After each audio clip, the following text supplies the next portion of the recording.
the crazy thing of putting ESLA where it did not belong. I don't want to go into all this, but when they did the capping and other things, and then they collateralized ESLA and all those things. And remember, we criticized them. We were extremely critical of them. Then you have a situation where the problem compounds. Even though they kept the lights on, more or less, the debt they came to meet is the debt they leave. Okay? So you have a situation where our politicians who are paid, and these are the Article 71 people, they pay themselves world-class wages. They have to solve the problems. They don't solve the problems. Unfortunately for all of us, they rather profit from the chaos, and then when they finish, they tax us again. All right? So look, at the end of the day, you heard Prof. Bokpin. Me and Prof. Bokpin, we are nerds. We like data. We analyze those things. We can speak to them for the whole day. But I'm telling you, nobody remembers what he talked about. You had Felix spend 15 minutes explaining all these things. It's your job. Nobody cares about it. When you travel to places where leaders work, you don't know where they bought the gas from or whether they are using crude oil or nuclear energy. Your lights stay on. Please, sit up, do your work. Because consistently they come at us with this and that, and then when the problem comes, they come and explain all kinds of things that we don't care about. If you are competent, solve the problem. And look, it's a bipartisan problem. But they are entitled to take you back to the history. And for example, and as I hear it's beginning to be mentioned, I think last week, the U.S. ambassador who is leaving now had an interview with my friend Bernard, and he spoke up about the MCC, the Millennium Challenge accounts. We were going to benefit in excess of, is it 316 million US dollars in it. Then we did the first tranche, the second tranche. The NPP came in, they botched it with the PDS, meaning the problem would have been improved, would have been better off. So they must tell these stories what I'm saying. And tell you why they are. Afei obanya nkupon susum kronkronya nkupon no idea ho akre no no enka na no pay so won kwa wadi free mu na no pay say wo free eye edi na wakọ unwuma so anampo no wo pia free fie na watu kwan ukodi djubadi ahodo wo mountain so a wono ada dia awraho wamu enei atu amne besenwie nyina no Esra saf Yehowa de mamu say one mama de no no and nane rechichi fro be chichire mo re esan se ne ya kasa yi reto ewo asafo awurade enchen and pension yatina se and na Friday the 18th day of June 2025 in the year of our Lord. Most definitely we are here to serve the good people of Ghana. And you don't pay any team in Ghana and crowd of say but they workers no I don't pay Yake Hua Bomusa Buaba Kumu Adia, yeah, Baba Sumo, my Tiasman Ghana. Or mine no be fun to my papa fra. It's in a minumi Russo. Yasadi, yeah, set to be before. Yasadi, yeah, so mine papa. Yasadi, yeah, said nay. The Beshama, Abaya, what Tia Comyana Sono. And she said, Nia, or the Babena, no soon bad, the Babuay. And Jano pay, Yadase. Watch your baba ASN Chill and a heavy production and a pay. Michael Yarrow, Juma, or MCR. Samuel Dingo, 1,000. Edna cameras in Echi. Abnasa Wamani Ampon, Emma Moral Support. Kelly, in charge of social media. Mana Preke, technician on duty and Anopay. Within Osikani Frimpong Manso. And a pay to Atanase. Kaya hu frem cause say no nkron bebo apai mu a ye be so so enkomo ni nyina no fia na edi no de wote ya wanti ni ye de ntiremu na ntimi amba ye nyina no adopa ya tena se no ye ni nyina be brew odo no an be ya mamu hu nkomo e na afia amanyosem hu nkomo enti adopa ye da se sawa timi aka ye ho adopa me gidi pa sa hu ye Omo amaje bro mo hwe mo amutie ya ye gidi pa se bro no ahodo amu osu nyina no ne fia da no pen so mo nyina mo ho ye bro no nso ye boko e pa chaw ya tena se ye di kan to ye ho ya ofo ne ahye ho nkuran Esan sa da no ada nkuransha ye de ba ye de timia Kenya wo bia ma na gina ne nan so a. Ese nan so ye timi ni bi ba. Na brani abra nyina no ye de kai ye ho se. Owo nkwanku ade wo ade. Na ye de ye wo haw no tai be ba ma ne hunu be ba kodan na ka ho bi. Ani nyina ka fu a. Kana se no so say there is a light at the end of the tunnel. Etiano pay. Found the journey of life. The journey of life. I see, in the race of life, each of us has a unique journey, different purpose and time frame. Do not compete with anyone, but focus on your purpose. What's it? Wabra kwantu ya yetu anamu akuya nimu kakran no. Ani wabrana kwa koyesa ne yetu mrika tuo akansiye. Na wobia wa a unique journey. Enti no wakyerema ba ewo a unique journey. Me ametia mu a unique journey. Yaro ewo a unique journey. Kelly ewo a unique journey. Enti no wobia no akwantu a wo tu obra mu no different from each other.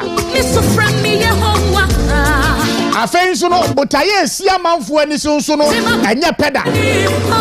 Very very different. Na afenso no emra botaye sia mani so no won betimi aye ho adwuma ma na bamu amma omo no so no eno so different. Enti no wabra aye bono odo ho tutu nyonko ho a wanhwe yi a da bia da wo de obedi nkuguo wanhwe yi a da bia da wabamu bebu wanhwe yi a da bia da no amanfo no be kwa agyaw e de entia wode wo ho tu nipa so wode wani tu nipa so wode ho tutu obi de so bepa agyaw wo bia wo kwan a wo fa so etumpon e wo na ekonanimu e wa abrabo mu e bia me de na me yi won so de different me jai de me yi tu oba be fa wo de ne se me jwa wanhwe anim wo so be nurse di wo be doctor di wo be nso ba be a broadcast journalist say dey ye wa hai enti no wo bia a different purpose in the journey of life wonya ho nti ase apreko pa e beboa wo na ne eka nyina ne say wo bra kwantuo no esono sene wo bia sha ase e na sono ba bia wo bia nso ede ne die ekwa wieye beba chofa we to so mame esono kwan a wo bia ehye ne bibia se yegyina ye sha brabo ase pe enso no ebeduru baabi no na ene ebimu adikan baabi ebeduru ebim bedikan no ebeduru baabi nso no na wo mu dikan na ba bedi tuo enti no video no a edemu no e kire obibi yaro mpacho repeating no mame fako ahyase no na ha gina ho de bo mepacho wo de to wa na wa bo pause ama me ha mane na so enti no hwa ade no a wey a typical example of abrabon se ne tie wamu anu amu ehase ya wamu anu amu si so no wo be ye green wo be ye red wo be ye yellow wo be ye blue wo be ye white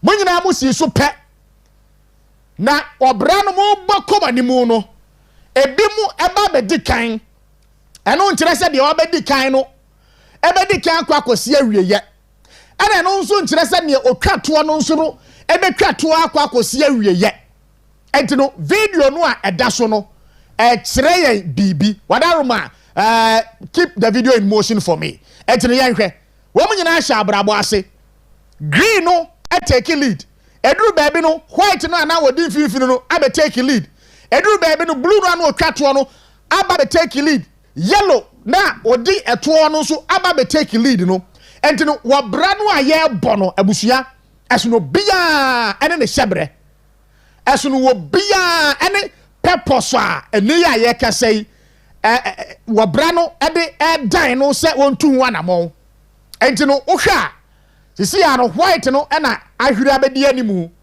wamo di akire no ebia na eye omo se ekire wa no mbedi ya ko se abrabo no beko awie ya na abrabo no besi ebeduru baabi no niam ebe sesa white no na odi animu no ene wababa bedi eye mfimfini o se wabeto so bienu ama red na aba bedi animu white na sanso apem akwa ko dikan ama yellow aba beto so bienu enti no sa illustration way a kyerɛ wo pefe sɛ ɔbrɛ kwantuo na yɛtu ya namu akoya ne mu nkakra no ɛyɛ emmerɛ ɛnura me kyerɛ wo sɛ emmerɛ ɛne nna ɛna enei yɛde bɔ bra no wɔn anu ɔmo hyɛ ase ɔmo hwiri di kan no ebeduru baabi no saafoɔ no ɔmo di kan no ba bedi toɔ ama wɔn anu ɔmo di toɔ na akɔ akɔdi animu eti no sɛni abrabɔ ne teɛ no saa pɛpɛɛpɛ ɛna yɛ illustrate yɛ de akyerɛ wo no eti no kawakoma to yɛ mo the journey of life no abusua obia wɔ ne purpose tiebiem the journey of life no obia wɔ ne purpose eti mo hyɛ ase a no obi hwiri di kan a ɛmoa bɛbu mu nka sɛ nipa na wahwiri di kan no kan na wahwiri a wodi a ɔkɔ ne de mu no saa kan kɔ no ɛsɛe ana ɛba bɛha wasomdwie aha nkakra just be focused na wonu sɛ botaye we na simani so ɛmfa sɛ ɛnneɛma nkɔ yi ama me ɛmfa sɛ yawo me ato amenamu a ɛbɛkyɛ pants ama yɛ tenten pem kɔ wani mu o pem kɔ wani mu a abrabom suahunu ɛbɛboa wo amwatimi anya nyansa no nem dia botaye si wani so no obetimi ɛde atu anamo amana bam enso ɛde amaw etianopɛi the journey of life in the race of life each of us has a unique journey different purpose and time frame do not compete with anyone but focus on your purpose be focused anopɛi the key word ne sɛ be focused ɛma will be ensamu a wɔka ɛne nneɛma wo famu mpremprem antu botae no wani suade hu na jeje mu eka ho bi opem kwa wani mu a enkunimdie mapa ebeba etino in the race of life each of us has a unique journey different purpose and time frame do not compete with anyone but focus on your purpose and obey yagina we so ama wache asanso ama akwaba wo hwe obra no is exactly 49 minutes gone past 6 Michael Yaro bomode na fa ye pipes na ababe todwa no enso egusuma me na yamobo animu no na fe enkoma hodo wo nyina no yenya adage na yentimi enni na yentim free ho ene anopay etino join here live on all our social media platforms on Facebook no aya Western Diamond TV uko wana wa like yem page no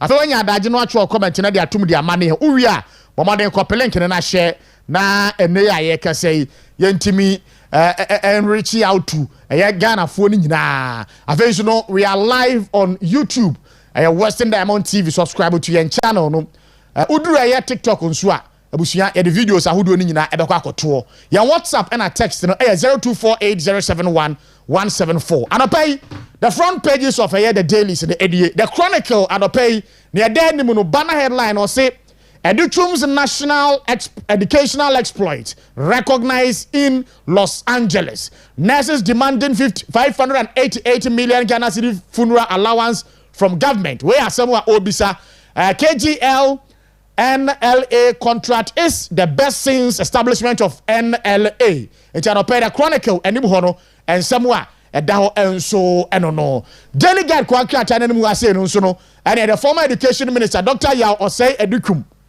Emphony the Hasea, one say US hails Educhum for education excellence. YEA Zoom Lion contract over. Where President John Dramani Mahama Numu Asamoah Walker. Government gives shutdown radio stations 30-day amnesty. KGL NL in Semono so Ewa Hase. Etino the front page of the Daily Guide and Opay and Samoa Ewo and so enonom. Daily Graphic Okunini Kratano. The banner headline was the president intervenes in radio stations closure. Ministry gives 30-day ultimatum. And Chemo also know OSP conduct search on SML. State enterprises must sign performance contract. SIGA. This and as a waning somewhere Okunini telegraphic one cat and animal and nefiada and pay. The Ghanaian Times on studio ordinament you say 2025 World Day Against Child Labor. 98,252 trapped in child labor in Ghana. Where a report from Shraj. And Chemo also know adhere strictly to District Assembly Common Fund guidelines. Where Greater Accra Regional Minister Ena Edesa and Semwe and so Atumunu. Meeting between Ghana Registered Nurses and Midwives Association, Select Committee on Health gives glimmer of hope. NCA dams down on 62 defaulting radio stations. And you know, the front page of the Ghanaian Times, you know, and pay and somewhere. And then and so and no. The Daily Searchlight they say lawless Bagbin threatens MPs, claims unconstitutional powers he can use to harm the career of MPs. Sam George descends on speech. So OSP attacks SML, removes critical revenue monitoring equipment company, reveals where ASMWA and the Enamo government to review national pension scheme. President John Dramani Mahama yanko the next paper. The Metro Lens say President Mahama pardon 64 radio station. Minority questions sincerity. KGL NLA contract is the best contract so far since establishment of NLA in 1958. Abandoning nurses after calling them heroes. Dr. Ayu a 3-year questions. NDC's Faustina Derry to mark mom's 1 week demise at Kumasi Espresso tomorrow. You know, okay, the Metro Lens Quack anymore, and somewhere the man pay and so and no. The new center and I no pay or say EcoBank Ghana post 2.4 billion Ghana city profit before tax in 2024. Revenue hits 5.4 billion. And Chemu also or say Ghana Registered Nurses and Midwives Association National Council to decide fate of strike. Drive 24-hour economy with digital identity. Margins CEO. Republic Bank rolls out teen rate CD mortgages to boost home ownership. And finally, government grants 30-day grace period to close radio stations. The front page of the daily, the new daily paper. And you know, the daily just Kwankratan 22 busted in 500 million Ghana city NSS ghost names fraud. Government defense sacking of 18 generals. Amedu punches OSP again. Bahama backtrack on closure of 64 radio stations. Stop using fake doctor title. Tanko computer told. Where the daily just Kwankratan and somewhere a war a year and nimhono. And you know, so far no pay and krata and saka and so na yetimi abobo and somewhere where nimhono so the amount no. Wachema bani abna ebejin kunyana wamde emu enchemu mapa and so etimi aba. Pepa chao and rather Parliamentary Select Committee on Health. Wamo chairman Honorable Kurt Nawani. Efre Ghana Registered Nurses and Midwives Association leadership ne se wamomra na yanim komo kakra emfa strike action no a wam de ahyehye so a enei amanfo na ewua ne sano na enkomodie no ekoso nra, and it was very fruitful as elaborated by the chairman of the Parliamentary Select Committee on Health. Na wam say meeting no akọ awieye de na esese nurses no etimi abomoden na wamo convene a council meeting na wamo ede ensam ne nkomo a wamo ne mrahye no kodi ye no eto council nanimu na fei wamo pe a response to nkomo a wamo kodi ye o mrahye bedwafie enrada etina enrada no Parliamentary Select Committee on Health no omunyame so adwuma etimi to nsa frɛ nurses no wamo leadership ene wamo edi nkomo adia no de ekono yedi kan ka say the health minister Kwabena Minta Kando oni solution to sa anase for no strike no mo kono etino enright say Select Committee on Health no atonsa from no na de pa na mpa ya bo akire nyina ne say munkomodie no enkoso jojo na akomanto ya mo nante ase anya adwuma na anase for no get back to wo duty post na wamo nkɔhwɛ na wamo nkɔso awuwo no enso ano. And clearly yana the chairman of the committee na say and after the ranking member and members of the committee no yana o mase pa wamo akyerɛ sɛ eduru de den na the sector minister Sabia Buru wo hunu boto anu fa kura wura mu a wo best chap in na fei wo matimi edi nkomo a ede ensunsuanso papa enso ebeba me pa chaw se video na ye ready a yenti ye health committee ye chairman no yenti. We've had a very fruitful negotiations. We've tried to understand each other. We have tried as much as possible to synchronize our activities. And now, what we can say at this moment is that the discussions were fruitful, and we've asked, or the nurses have requested that they have to go back to their council.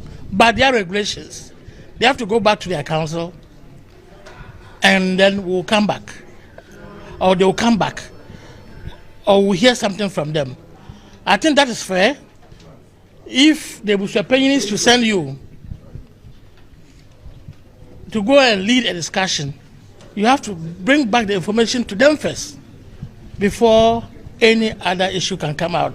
So at this juncture, I know that you want some information more than this, yes. But let's just exercise patience. So you just heard from the chairperson of the Health Committee of Parliament, Dr. Kurt Nawane, who said they have been in there for... Committee Chairman on Health, Honorable Kurt Nawane, and someone what the two guys after said, Ghana Registered Nurses and Midwives Association leadership, or say they had a successful engagement and a fruitful engagement with the leadership, leadership, and they go back to their council to convey a meeting, and they will come back with a response. And pioneer boss say, Bibia Baya Kama, na I get it back to duty post na. Woman timi akwakoye adwuma adano adame betina fia aka che o se NDC amanyokuo no mpanimfo ne wo supporters no kame ese de strike ya anesefo no akọ no wo nu se eye ade bia ene anesefo no to make John Mahama's government unpopular. And adano adame tina aka che o se wo dwene sa ade na sa ade no o timu a se bia buru wo ya man boyfo Sabi impreduas aye man boyfo time wanana nado eti akonwa ne so no anasifo ya strike here na yati ensemu a NDC fo no mo opposition eka ye de fa adodan kwakufu ado aban no ho efa anasifo na almost strike no ho yati ye ne o mamu a yati ensemu o mo kan ye nenne ade na sesa na wo ba benya tumi no na anasifo no demand for near esase yade ma omo a na encourage omo adwuma ya ekoso wano a na wote baabi sabia buru eka ensam a ensam fata sabia ntia maame no aye NDC ni oye MPP ni esanse ni kunu aye chairman ade ma NDC na MPP ewo English a man from constituency etino ni kunu no na influence maame no ama maame no so etimi influence ye members no ama wamo atiatua sabia buru o make sa narrative no a wonu a make narrative no u de anese for na tem se wamo an wamo ntimi nwene mom ho jesu obi na be dwene mom sa na pesa o kire na to my surprise and no me ma betena fia candidate se enipa be mu wo a president Mahama mom appointment ewo na bai we mu a sabi impreduasa wo ya kra ko anfa sa appointment na mom Wobiti say Mustafa Bandos hwan one idea Deputy General Secretary of the NDC mebua. Guy man no menim say waswade no pa. Say bia buru wadi bibi anas wonu bibi. Kase wakasa by heart. Kase obeka nyina ne nyansa bia nimu, faso bia nimu, jimie kasa sa. Ena sa guy man no President Mahama enna koye presidency was so I'm sorry day. Why national security why you said dear be you. Minim I just don't know. I just don't understand him. Just obien I don't know kasa. Kasa fini kasa phone kasa tan kwa and waka.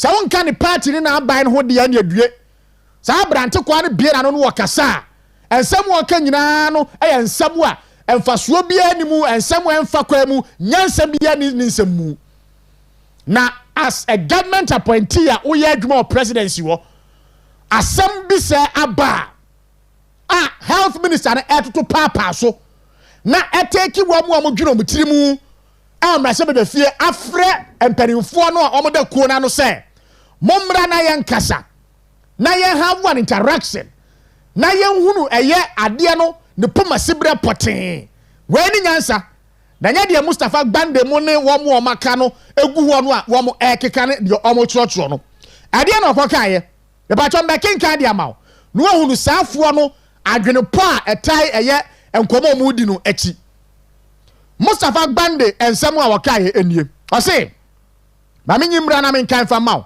na nra pa na me ho o se NPP influences Ghana Registered Nurses and Midwives Association to embark on strike.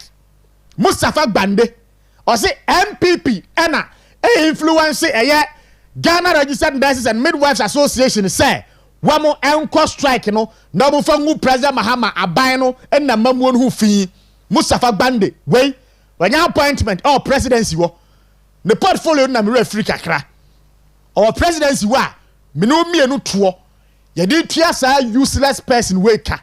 Can you imagine this? Was it Deputy National Organizer of the National Democratic Congress, NDC, or a Deputy Organizer? No. I think so, or a Deputy General Secretary said, yes. Mustafa Gbande has noted that the opposition New Patriotic Party is behind the strike action by the Ghana Registered Nurses and Midwives Association. He explained that for 8 years that the NPP was in office, the nurses did not strike or call for their condition of service to be implemented. Okasa Mustafa Gbande, you are not being truthful to yourself and to your followers. Yeah, you know, what memu say, under another Kwakufa in the 8 years, no, a nurse for etia.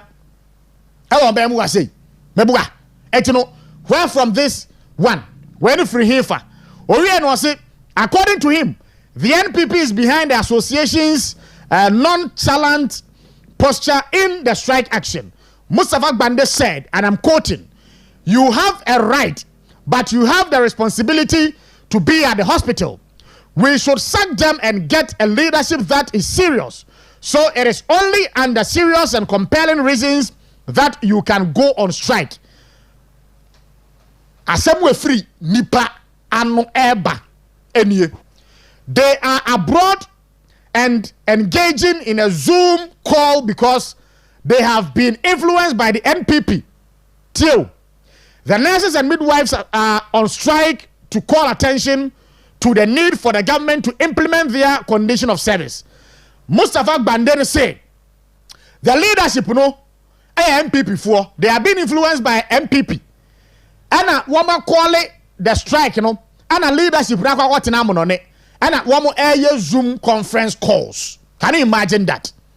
But Pacho, and I can say, so leadership na kwa tina madania, and you be a Mustafa Gbande if I hobe. I was them. I was them bay. Wama ye strike na wama kwa tina mononia if I ho. I was them. Never answer but 2 hours by no phone catch the health minister. One who ya one yam pre na want to papa so no. Na what na wa manipa ewuo no obeka nyansa sem a kire nse ebia wo ye ne say anke meboa na de wo be krokro ne de wo ka no ususu jakura de agua de no mo. And that is the narrative NDC fo no edinamo say leadership no actions no is being influenced by the NPP, which is not so. It is not right.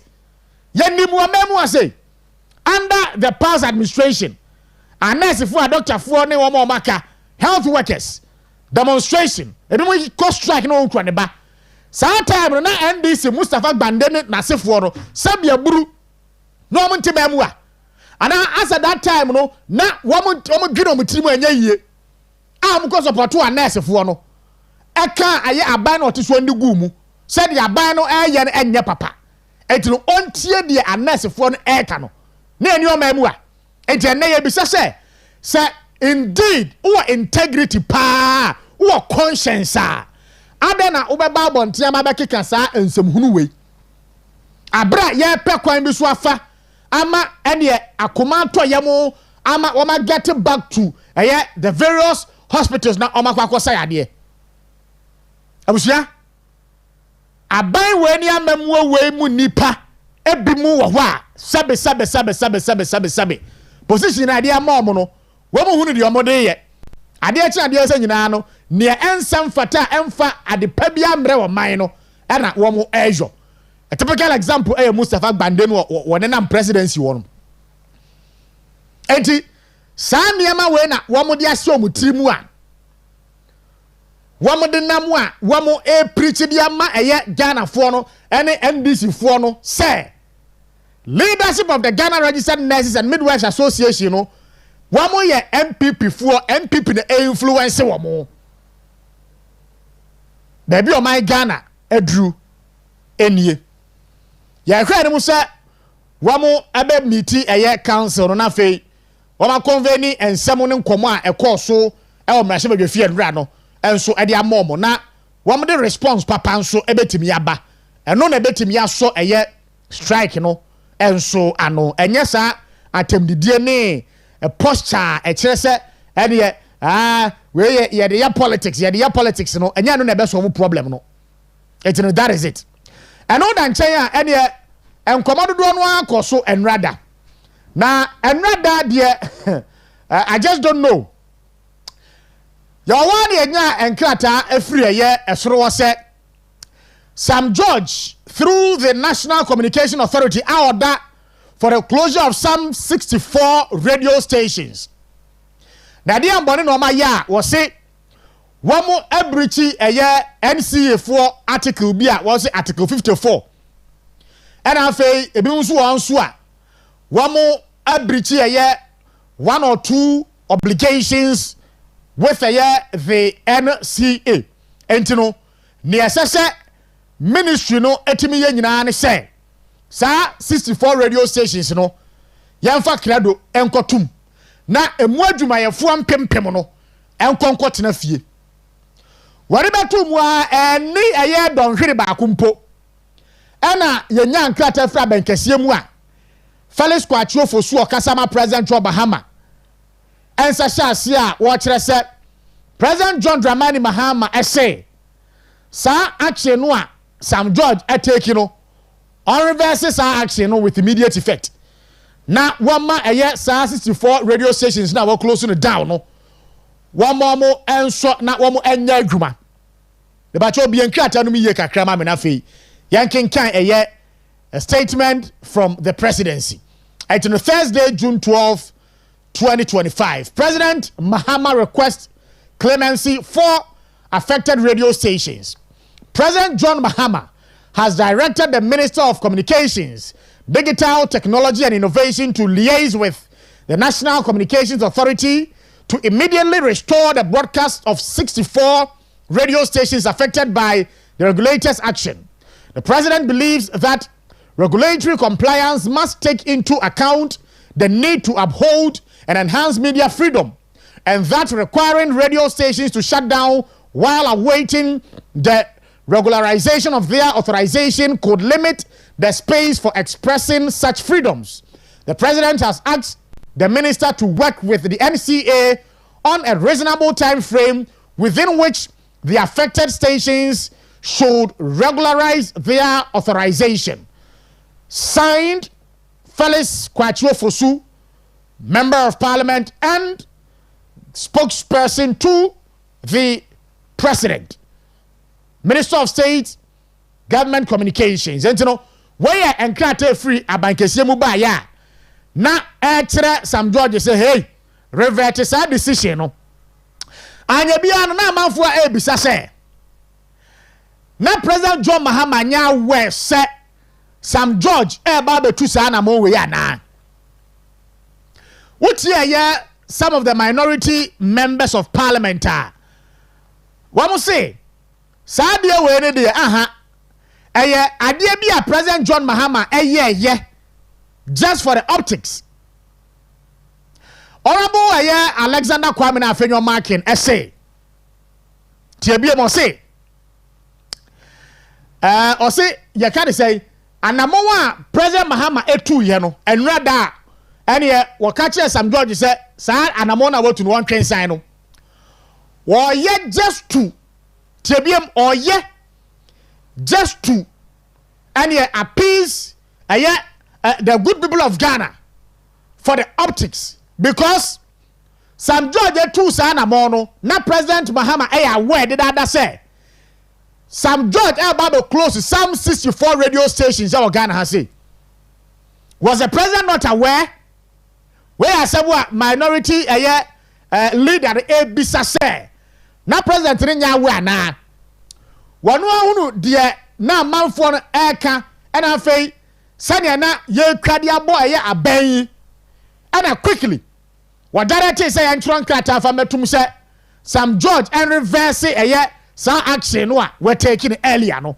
Etino was signing Alexander Kwame Afenyo Markin said the president's clemency is belated and only a reaction to public backlash on the closure of radio stations where the minority leader also edibetumu where we are and a member of parliament for Abrim Honorable Charles Redu and so Eribi Betua so say Anamawa and Sam George etu yano was suspending some radio stations. Now within 3 minutes there is a shout for clemency from the president. Was it bueno a mere settings? How do you issue a statement you are suspending and in 3 minutes shout clemency? These are settings. Abrem MP Honorable Charles Oredu was it was the one close to stations 64 down. Minutes and were close to 64 stations down. Within 3 minutes, now a statement from the presidency abase. Minutes and reverse yet, sir, a decision we're taking. And the bottom line is the presidency trying to tell the good people of Ghana, say, the action taken by the communications minister, Samuel Nete George, was the president not aware? Yes? Was the president not aware, say, the minister no about the close to some 64 radio stations are. And near I can say, a one memu ha, wama fagana for enu memu a wamu yeguma. Now president renya aware. In any case, one fan listener now studying the dia. Huh? Listen here, buy one fan now studying the dia. Clearly, I tell prefer say, and someone some George back here afterwards and said, some decision or take any action was not politically motivated, Me tell my opinion, my own opinion, and he said, it is not true. Whereas, okay, listen, it is full of pro-MPP radio stations. Pro-MPP radio stations. And then I can say, Sam George said, what my breach here, NCA, Article 54, so one. Okay, came when you know, listen, pro-MPP stations and a dosso. I have the say pro-NDC FM stations, and our radio stations, one of the meet the requirement of the NCA. Is that what Sam George is trying to tell the good people of Ghana? Say, my own pro-NDC station be our listing. And some pro-NDC stations, woman and meet the necessary requirement of the NCA ana abusia o we have one side here Marako Manusuna mene the Western Regional Communications Director Yera Issa Fuseni eni enkomo director. Good morning. Good morning, Osika. About you no pay honam ya boko de. Yeah, me da chairman na say. Yes, Adom. Yan so ye ho ye pa. That the kind there was a statement. Yeah, what you are receive statement from a letter from the NCA. Say we should cease operation. Now, letter ne buy ni a don't hear back 1 hour. And another letter and so a pop up on social media na fellow squatcho for soon Sasha Sia. Watch it, say President Mahama has step in.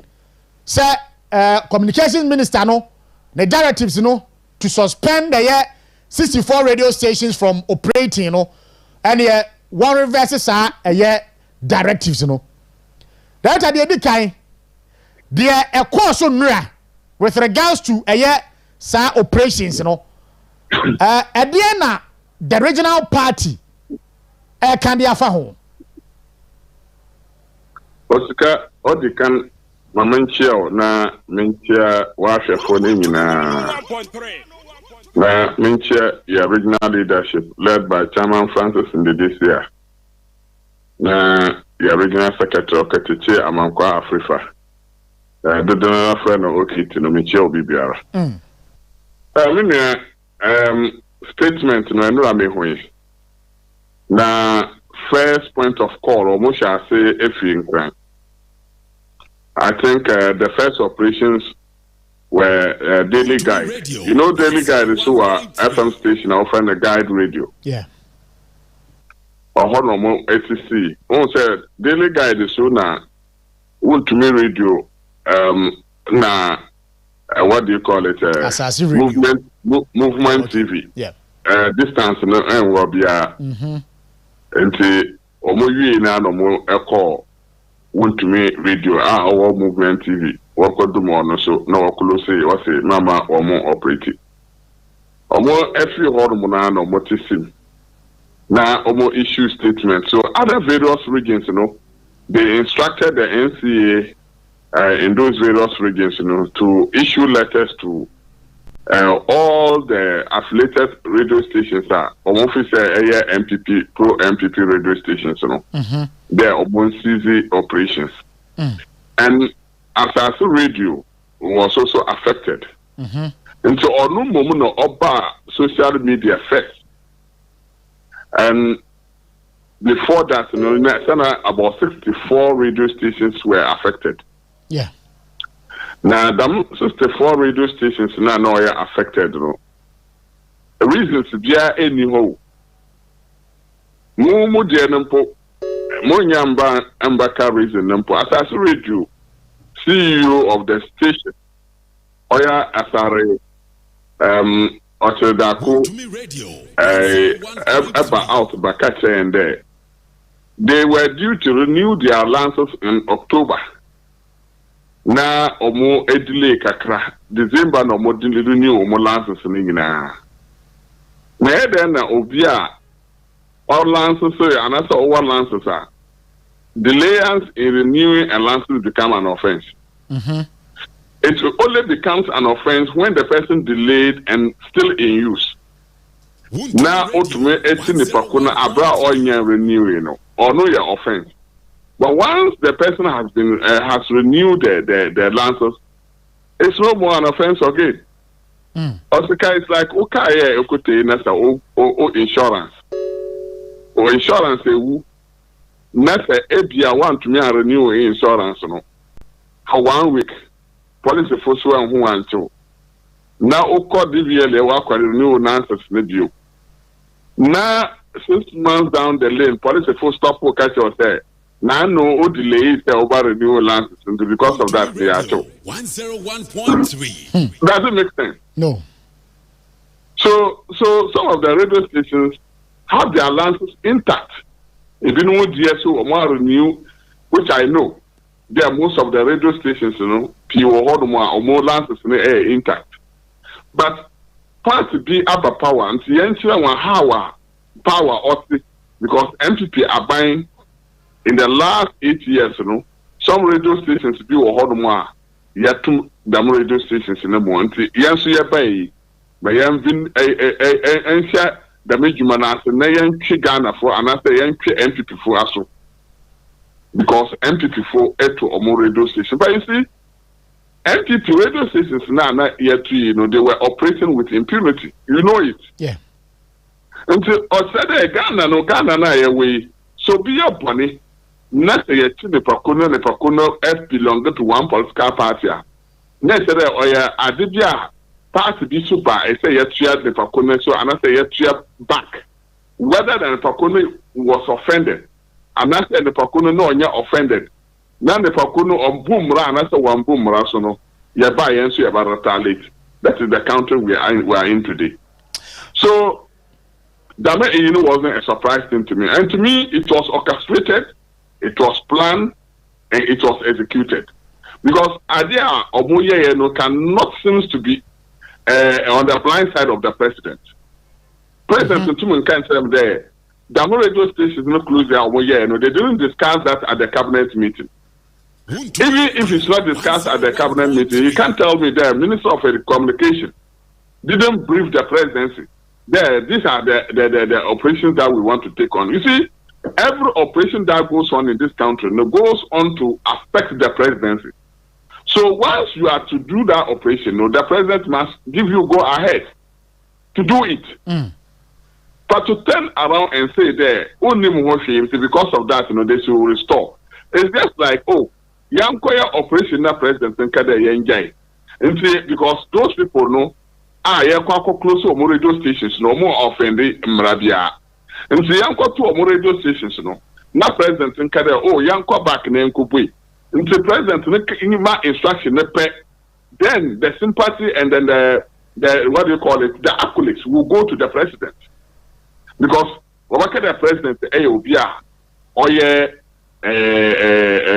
democratic president, and I said the tolerant. And to ordinary different from the previous government. That is all the plan that they've done. Because I've not seen anything there. The president aware they will them operations. So President San ordered they will open them friends and radio stations. It's just something that they are taking sympathy from the Ghanaian people. And more to the point, so President and I say a binary is under hot waters.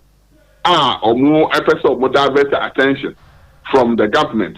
Osikani also a press conference to reveal some issues on corruption and corruption-related issues. Yeah, that is the oral. Exactly. They are all issues that they are bringing up to divert attention of Ghanaian people because they have slapped Ghanaians with a lot of heavy taxes. Ghanaians are still complaining and everybody is talking about it. And to Mobile say, BB, you Ghana 5 million few hormone. Say, issues, so you discuss 1 week, and after 1 month, next say, issue near the battle in China. It's another issue, but we will not go back to visit the old issue that was even affecting the livelihood of Ghanaians. And so these are issues that are affecting the government negatively. Our government in the close there say Yatuma Damadia or Gutuma then Ghana for Aguna Ephraim. Apart from that, I've not seen anything wrong with those radio stations now or operating now Mukoya or Mukoyi or Mulances in a few or Mubania. Very well. Because no radio station has come out to tell us there. And the Lances now on to me renew into that we then. And after government now can come to me and bank and say, Dam radio station and Dam radio stations, or more Lances say would want to renew into embark in that exercise.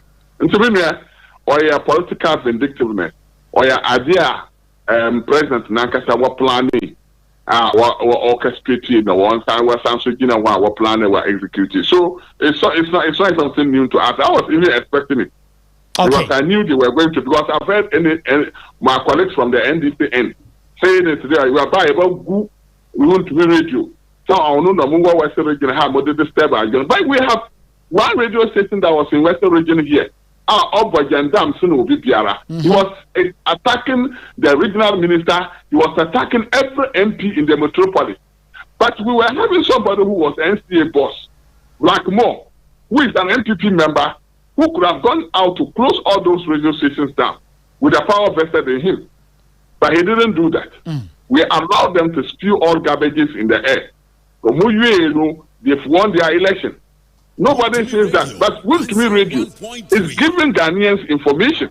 Whatever is happening in government, educate Ghana for follow. Why do you go to close such a radio station down? On your Bonidia and Tia Abandia. That's because that radio station belongs to NPP. If we were to say, there, radio stations are over metropolis, your names or belongs to Oscar parties. Then could some radio stations now. By this time, radio stations or functional. But we didn't do that. We allowed them to operate. 2016 from 2024, we were under pressure. Every day, Minya course, by 10. Complaining about one certain radio station that were going viral on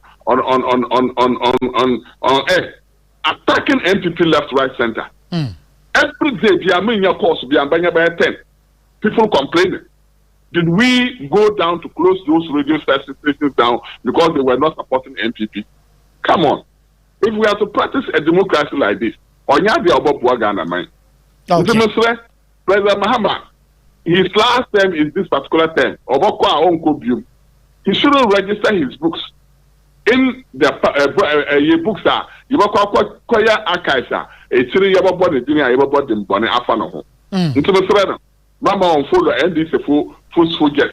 Now a obitina abrochiri. Okay, enura. 1.3. Yeah, kind of Zoom lion. Yeah. No contract. President Mahama said, "Yeah, renewal be okay." Yes.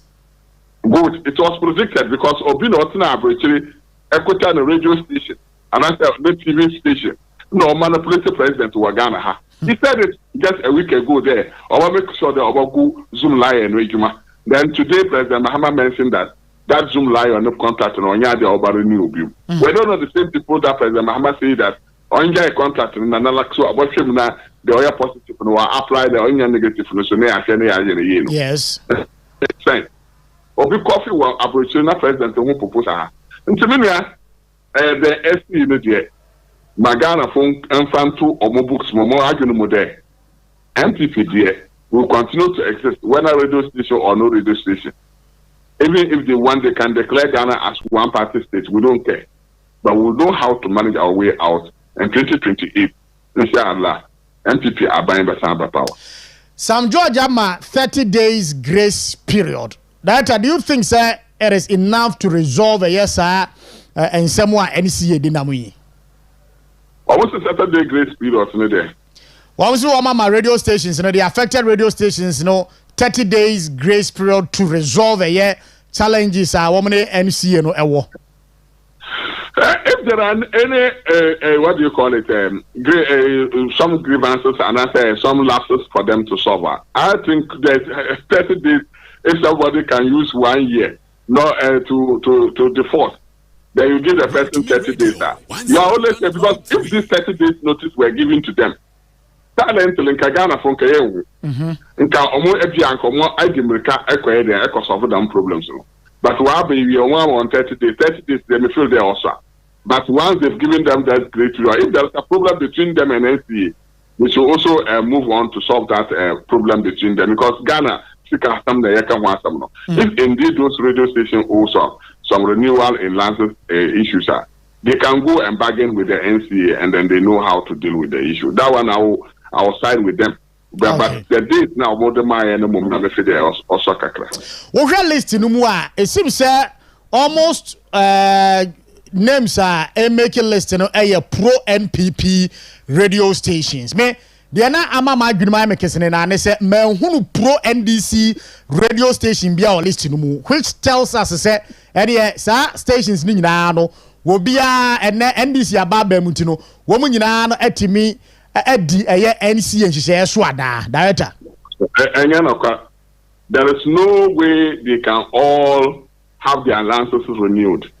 They've taken their eye off those radio stations because they know those radio stations more those people no more eka and these are some of them more until the monk of no cramp or mobile rasumpa and yashi until yanka nayama or more and operate. But you see, if you are applying somebody who renew his license, none of the license now or renewing, he delayed in renewing.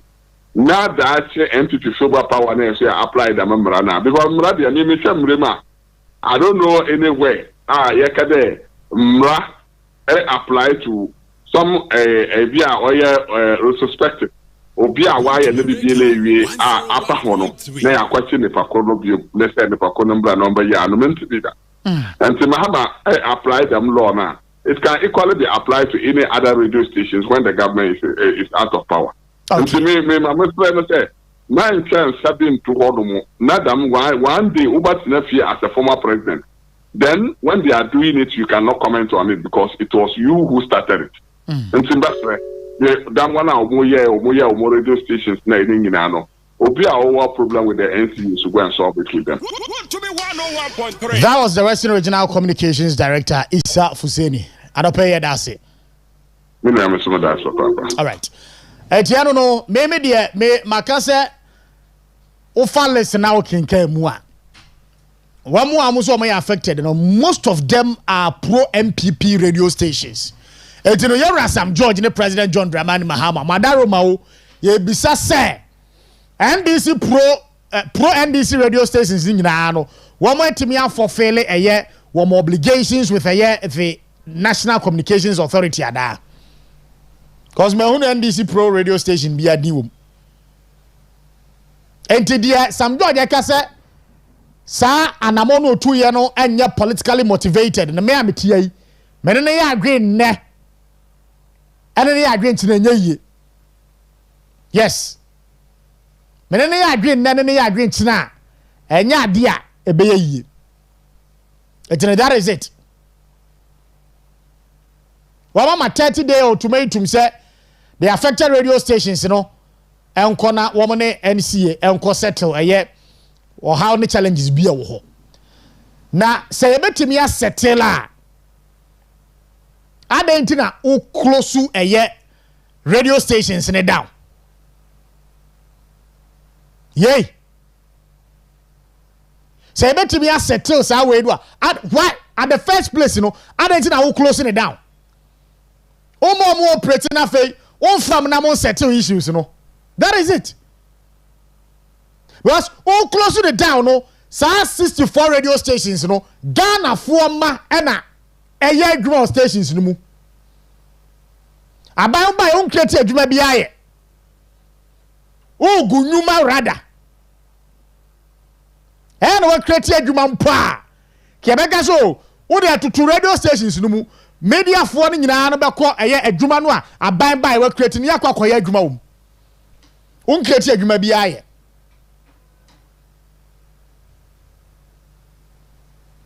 Say adanu ada ene radio gold for ne wo mo maka no sabia buru wo mo meet requirement no ema ene ya ye kasai you close it down for some time. One more the right thing, no. Nya abai no we close it down no ana esan so renew am we ma am sha se so bo ye adwuma. Enti ne dia na asi. Yey. Edia na asi. Ya NDC bar. All would to be radio and TV stations. You better closing it down. Really? I am fancy. Fancy. Bye. But the International Monetary Fund. I say, sa one Ghana city fuel levy, you know.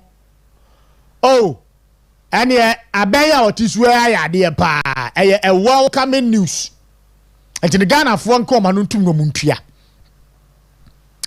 And okay, yeah, social media trends are. Abai mu penifo NDC abai mu penifo ne NDC fo no Bob President Mahama abaso se wode sa levy na ba ba chotie IMF no wano wante Ghana hatie na etoso mienu IMF no wakọ no akọba besianti no kwan a wo befa so ama bosia bo na wabọ no obetimi de hihye papa gu apono so na bosia no watimi atua na saa enhyehyeye no atimi aboa ma wo hawo a wokọ mu ntia Oba mo nkyɛn bɛbɔ gye besia no. Wansa nkomu biemu no. Saa kwan no ana ɔmbɛ encourage you sɛ fa so. Yes. I know Madam Roman abandada no edi some taxes back yeru miensa bi ba ya. And this fokro ya esodi ti a yes kasa fa ho saa. Enyo mo a. IMF no a. Enti no wano ne de. Bosia no de aba o na wo make sure say wo den hyehyɛ ye be ba ma bosia na wabɔ no wetimi atua. Ama san hyehyɛ no so wetimi aboa wo sɛ ne be ya wo hawa. Uko munti aba o munti ankoba obesia no wonsan nkobu biemu enti no wo de to aba obesia unkran se fabra monka na munsa no se eduru aba to abra so a IMF nto aba o Ghana ha Ghana fo no a ene mode sa eto na aba begu amoso a wo mo kamu a mo se munti obiaro sa fo ne bekɔ the various polling stations wo memu akwakoto aba IMF country director IMF PRO IMF wan wono one man meto aba o Ghana ha entina nesa wo mo abɔ maba so a monka na mo nhyɛ no so sɛ aya Ghana fo na enei wo mo to aba ma mo amudu am so ne no saafo no na saa effect no ebe call mo so enya IMF no tin baabi enti praise singing no eba oh na President Mahama ya ade so wade we aba na we na wa ho nyina no abatwo no nipa no anamo a obetu as a president as a government no ensunsuanso a ede be kosa afo de so no e no mu gina so ahwe so e de ato aba no you see Mamenkinke ye publication kakra emfama na fe yentimi empem nko edimu we I think a Joy online publication what say ne aye ka say IMF for say anamawa enei President John Dramani Mahama ban na tu no so de one Ghana cedi abeka liter of fuel so no pa or say the International Monetary Fund has described as prudent as prudent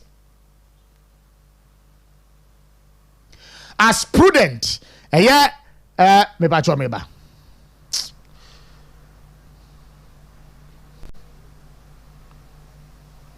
okay.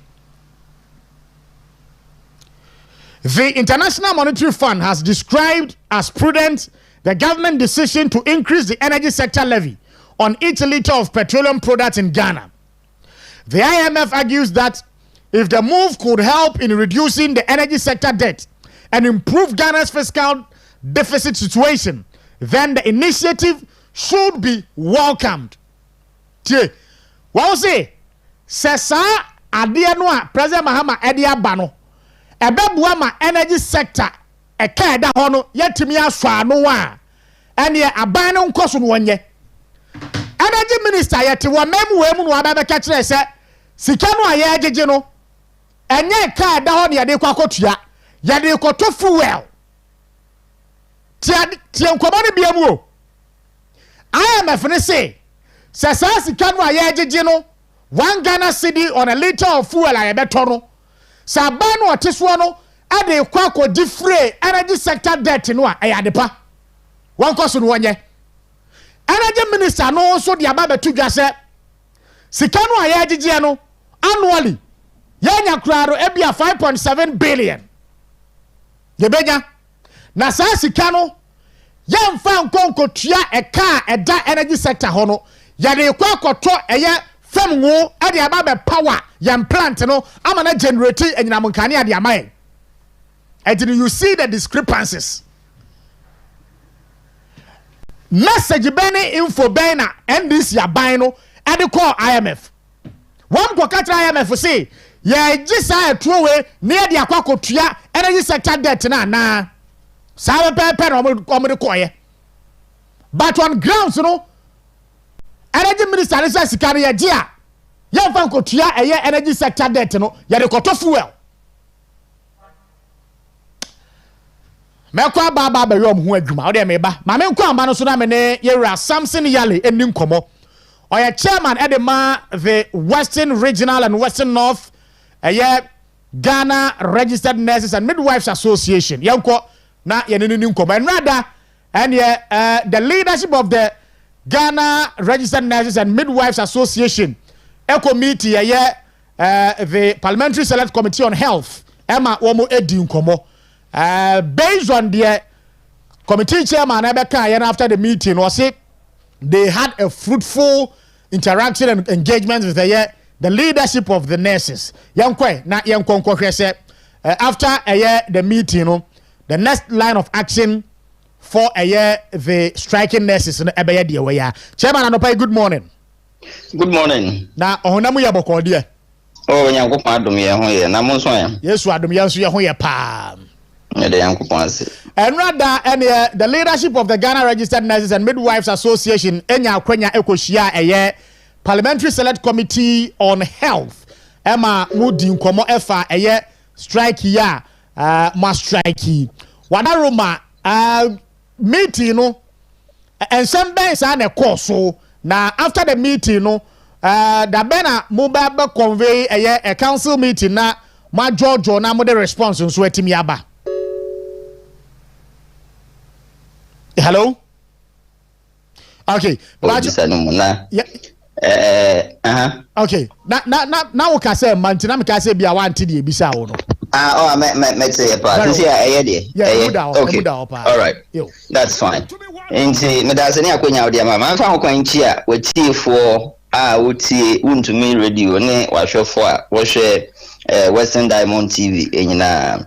Na me nchi anese for Western region ne Western North ene Ghana anese for ne midwife nyina. Em say asem no de no anu no say mote say nra Parliamentary Select Committee Asia leadership and all stakeholders, Ministry of Finance, the Ministry of Health, NFA Wages and Salaries Commission. Na senior will be say as a regional chairman the mini to me say medi bibia etu gwa efa meeting no na senior enra yet say engagement no was very fruitful no say no dey sa neti inti anopay yugusu gidigidi enche bia ye de anu disem eba beto abonten ama Ghana fo nyina ehu ne ya ewom ne meeting no kosi inti sana akosi.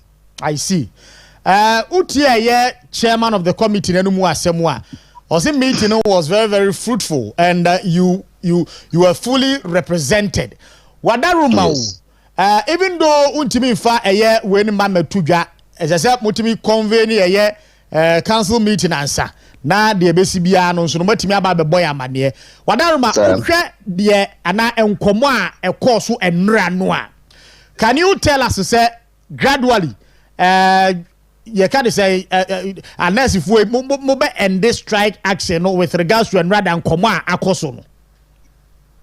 Yo medase inti say ne ameka no say o question we me bomodin say me yi anu a na ejire say me gi asem afi me mpanyimfo anu mu na no so ebetumi amom atwema so kora wo ho inti mesre mo yinya abotre enchi bia the press statement will come up na ne amepe say me kan say Ghana fo nyina moma yen hwa ade week we nsa wo so ye di nyina no ama ye hu say strike here na say midwives employer ye nhwe han ema ye call strike government ye nhwe han ma ye call strike no mi bisa ye mpanyimfo omo de health sector na no say omo be makwan ma sa ade na sibi mu ana nso if strike no mu aba no omo be makwan ma asibi mu ana nti fi na eneko ensem wa fa na say midwife fo no omo be fa na say in fact na say midwife ya ye honhon ache na say nsu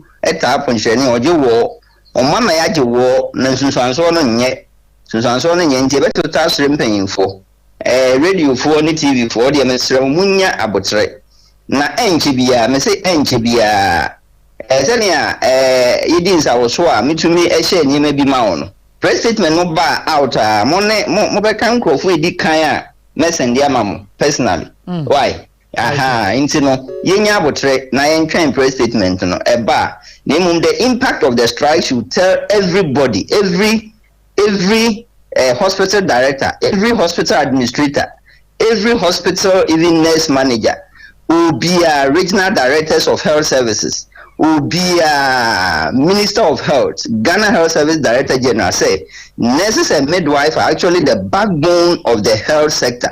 The health sector was totally shut down. Most facilities, sika, sure sika internally generated fund for about 1.5 weeks. Yako strike, sure sa any menina, and into me be so almost a mobile snaho, or mobile finance for a midwife and send fala. Amma. Sadi we SCB mana we afford for thoughts as in dream. But finally, answer Bejamo Akono. Do you think says the fate of the nationwide nurses strike, now rests with the leadership of Ghana Registered Nurses and Midwives Association? Exactly. Okay, Timo trying the leadership Becca. Sir. On the other hand, also NDC. We say Mustafa Bande unimnua or presidency or deputy general secretary the NDC amajoku no or say strike no amakọ no a ene my tintintinti a ye kan hwe kire ma muntie no or say leadership no nyina no ebe ya nka yam pamomo esan se matena ho ama MPP amajoku no na influence mo say de ebe hwa a bo make the government of the day unpopular. Okay. Medas was aseme ya wo kan ho na ntumi Mustafa Bande wa ware ana. I can't tell minua. You can't tell. Yeah. Okay, but me hwe nanimu a on hwe dan nyini bia. Nti se obi a oye very inexperienced and a novice. Obi a onnim bibi ho asem kasasa. Ye mfa na asem bia. Eno nti no mesre no say the age na wenya any experience wenya our life no eno nkyere say or political power nti obetumi bi na no aka bibia into omre ne ho ase no nhua ade no nya more experience eno nti ni solution ya odi bei ono na adwen mu no fi say ebeboa nurse for one midwife for ayewo Ghana yen kan say yen ko adwuma just 1.5 weeks ena ya withdraw yen service hwe ne esi wo ha nti on ye nyina no yen so ye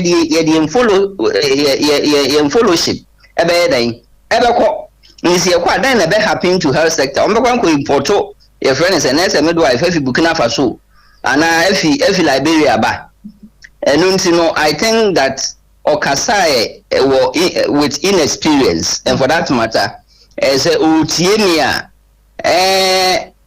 onko na chikakra no ntena se no ndwen ho say power is not a possession. Okay, power is not a possession and until one day obi fi power na so fi power obekọ so akeka sa answer ya nursing and midwifery fraternity ye political ye the adwuma no ye profession no edikan ansa na political party aba me gina wa fidi so aka kire obia say ye mfa ye ho nhihye amanyose mu however ye nipa nti obi tie chi a obetumi ahwedin ahwe ni obi ya ka so oyesei na so me kan sisu po say ye profession no edikan na sa na se profession papa bia eye ese say ende ye profession no edikan ansa na political party aba nti Mustafa Bande de omomodi nsua de na ma tumi na wanya no eni di ni trimu sa na onke kan ope yo ya hwemanim se ene na watwe a ye bewura mu ye beti eye good news free eye mo quarters wona ma get back to eye duty ma se da mo ase pa ye fa ho kwan so na mo ase wo nsa wo so ye di e wo week mu em se ye na mo fidi so a chire Ghana fo ni me bebre a ye nyina ye sua na etumi anya osua ho wo asetenam ye da mo ase pa yankopon hira mu nyina okay etino Mr. Yale ena ye na adi eye enkomo no or Western Region, Western North Regional Chairman of the Ghana Registered Nurses and Midwives Association. MCR media we be send no document be send no sisi awadaroma obetimi dia two screen so ama me anka be me dem. Very well. Me pato we salary and allowances of a cabinet minister and our cabinet ministers, which of course Yera Kwabena Minta Kando a cabinet minister as a health minister no or a cabinet minister automatically. Wey allowances na aketua yede mano as health minister no oye no. Duty allowance 50% of basic salary. Special allowance 30% of basic salary. Entertainment allowance I say 35%. Clothing allowance 10%. Constituency allowances for ministers who are MPs 25% of basic salary. Privileges ombenya free fully furnished accommodation, free chauffeur driven car, free transport or fuel, utilities free within Ghana, telephone, water bill wontua water, electricity wontua bi, domestic staff, one cook nyonu no otua hoka, wo mine no otua, one steward, one gardener, one day watchman, one night watchman, security escort ni nyina no wo mine na efa hoka, hospital bills free, as gracia obenya e de apiso na yekeka ni nyina bomu a wo bi sase as a cabinet minister no ene ya yekasa yi wo basic salary aya de we ya abusia sa 30 and 50%, 35%, 10%, 25% of a year wo mo basic salary no a ya calculate dia to a year wo mo allowances so no yekeka ni nyina bomu a abusia and then 88,600 can't discount 800 million. And say as a minister who enjoys some benefit when you any allowance when you now will be no sabia buru sabia kudonto will be no we dina ya for ehwe amanfo yade age amanfo nkwade gina hode amom no ene yom call strike no. Look at the number of patients are one to another once here. Na kakra na omo pre no mo se mo ntimi fa ma omo one met me atena fie for so long they care.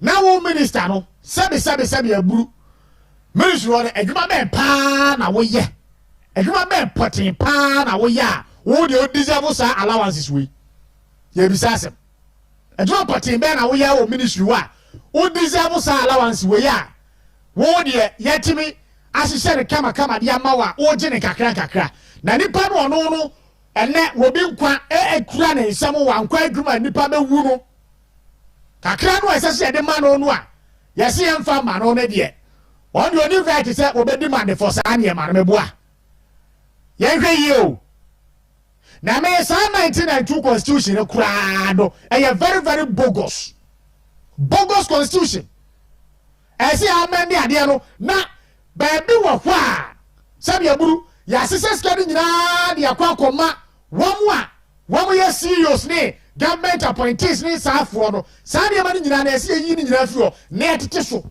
ne spread o man sika no say ese ye che sika no a ye spread na nkofom ho nyina no obi anso nya chefa omu wo nyina mo nya public servants ana we are minister, we are public servants, we are teacher, we are public servants, we are health worker, we are public servants. Adentina ebi mo dia wo so na ebi mo dia wo famo na wo mo dia wo famo no mpono aban no a wote so no or feeling reluctant to settle wo mo dia no wo famo no as wo mo dia wo so dia wa hwa ya mo kama pa abusia etiano no etina as a minister, as a cabinet minister no who benefited from these allowances and salary wo dia wa yedi na woje yen can't now say next year na ebe sha se etua de ama wo zo me office busum ye di kan wa sha se a o benefit no bi dia de and yen twem ko ye next year oh my Ghana de ye chichira kwa koduru no enie that is it. I don't know. Ya bi ade na kwa koduru no. Right. About to accommodate me one say enche abna se wane wɔhyɛmaba ɛbɛtena ase na akɔ akrata ho bɔ so wɔbɛtumi de aba na mepaakyɛw na ma no gu asɛm so a yɛkɔɔ yɛ ahoma no so kɔdi nkɔmmɔ mepaakyɛw tie me se IMF no a wɔbɔ ɛyɛ abɛn yɛ aba so sɛ wɔatumi de saa deɛ no aba no the objective ne sɛ saa 1 Ghana cedi per litre levia John Mahama NDC aban de aba no IMF say sɛ wɔbɛtumi de asɔ ɛyɛ ɛka ɛda energy sector hɔ na no a ɛne ɛyɛ apart from that no ne ɔde sika no bɛyɛ biara no ɛnsɛ sɛ apart from that ne ɔde sika no bɛyɛ biara no a ɛnyɛ deɛ wɔmatwerɛ de abɛto n'animu no manifest sika no nyɛ saa nneɛma no but energy minister no de ka ba bɛka sɛ sika no a yɛagyeɛ no ɛnyɛ ka ne yɛde kɔ akɔtua na mmom ne yɛde kɔ akɔtɔ fam ngo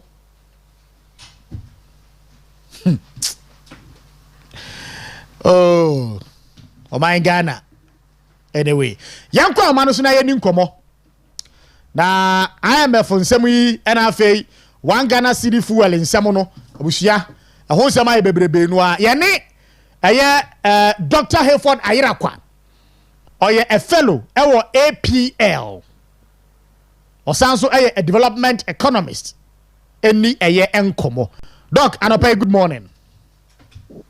Yeah, good morning. Very well. You did pass on open so apom boko. Award ya dum say ya sorry dear amambu ni o man chire. Emo ho adwuma ye. Very well. Very well. Doc, adopa ye frɛ wo a ɛde enche bia na NDC abai ɛde ɛyɛ levy bi ɛbɛto ye ntiri so a on say free ɛyɛ adano adadwo adano anka etimi ye adwuma a aka wotɔ ɛyɛ fam ngo a elita bia no yɛnte 1 Ghana cedi mfanto na ɛne energy sector challenges ɛwɔ hɔ no yɛmfa nkonko solve but the energy minister eba bonten adano ada bɛka kyerɛ sɛ sika ebe generate no yade kɔtɔ fam ngo ɛde aba bɛ power yɛn plant no na wɔn nso atimi a produce enyinam nkane ade amae enye eka eda energy sector ho ene edi sika no ekwa akotua document aben ya presented ma IMF IMF ejina so ese aban no e wo kwan se wo gisa 1 Ghana cedi no ne se wo mo se sa sika no wo mo gye no ya de kwa akotua eka ewo energy sector ho weye de wo mo de koma IMF but on grounds no energy minister ne se ya de sika no e kwa akoto fam wo amene IMF say a welcoming news say abai charge 1 Ghana cedi on a liter of fuel Ghana for ebeto. Doctor, baby e ka koyi ebeko wie sen. Meda you overtime we economic Accra O level and answer here. Ewo adwumaku ahuru a we ase mo boy we ase afananya na ya from between woods institutions. That's right. Yeah, so kasi eko IMF, eko World Bank, and na se oman bi ko ahonyemu na okoje emwa. Etoda ewo ni ayefa ni conditionalities. As I say ya se wo de to kwemu. Na amase bosi amede ma wo no mede ma wa. Wo de be adwuma na wanka san so be kire se ampa obo ho modern se eka bia da ho so anase won sanko sahu hia ne mu bio eninti eba ne sa na sa admaku ahuri omo akwa se bra pani a ofie bibia ekoso bia omo ani bi akire eno empempi no se obehwa ye ko IMF eba pe na te taxes ekosoro because one of the first things about here say yen taxes are in the issue and into no yen just say better so enti what the biara eba in fact enye me wan say sir yi levy ya ken negotiation IMF for any aban no aye and then say adwuma nsan na krampo aban it is to because to mean sorry because we say IMF program last year and in your no as I want IMF for no enya nkitahodie and it say omudi abasa e welcoming news my dream no enye bribia eye adefoforo ema IMF for we are aware that and as I say officially no what they krata ebe to dra say ampa near Ghana buying say or no ne kwan so but whether or not the document what they command no IMF for and then your minister no can you know a total you want the policy and the politics of it. There's a policy and then there's a politics of it. And you know and krata so nipa hin never fa paper na aka say near dwumadie no ekani dodowa enim bibi fa sa policy ho no near wo Osikani ene wo nuanom mo ka kire won. That is what is informing the public. You know that they can say amia ma don pa ma or the microphone asem nsa mo kasa obi atie. And then see the politics of it, they say obana obejina jomua obeka say che na nyayeye as I say motiase na 1 cedi pe and e can 1 cedi pe to say ni asabi okona kotofu ani nyina ya betua ya 1 cedi 1 cedi pe enti na muntia 1 cedi no na ya mmoa na nyina mahode no enyina so na enti pa ntofango enra me no kasa na say minim say mo yeah enra na ka say mo say sabre enye say o ka say o tituo na afei what me e di aboa ama ya nsola anopai me ka say ewie bi e bo nkran no e bo free and a free say o ka say me say o tituo na yeye na e bia emfie ndumo achi no e benya sika bia e betimi dia ye several megawatts of solar ebema ye nyina mahoden po abafam ama obiara ejidi se meje to mu se o dream that ho but the politics of it is say on yele side because that fact no a long term and inti ye be kania ebeto amanfo asum o ka se o dikwa kotua e car na ka se o tua car no kra na se so problem wo ho but me de kwakoto fango am I sure say power no enko off but even look at the name that we ascribed it's Dumso levy Dumso levy and something debt DVD D levy Dumso levy and inti ya mpesa ukanya no be dum enti ye de talk asa so I think it's whether it is right or wrong it's not a levy I see it here but I think that see it's me Ghana 40 years say a tour eba abeboa ato fango enya dia ye de kwa kotuaka enya dia de kwa kotuaka na wo hwe se ampa ya mbota ne se pese kotua energy sector data this levy cannot fix that problem. Yeah. And for me, I'm looking forward to a more innovative way. I to me at the IS because we are still adding up to the energy sector debt. But and data, data, it dates back to several years. And it is our own say a buying. And a buying be a bar or they come home. I think the data is clear. One of the governments AMFA debt no anka kufa bank. And it's important. Say debt na say kwakutua no. I think the one here na kwa say abaye twa mu na ebeto homa Ghana for buy. Most of them yes government that dey make say continuity. Abayin beba obesta say ofofo ba beto aso. And it say yaba na say bisanet here. I think that we should just be honest with Ghanaians. We should just be transparent. Personally, I don't have a problem.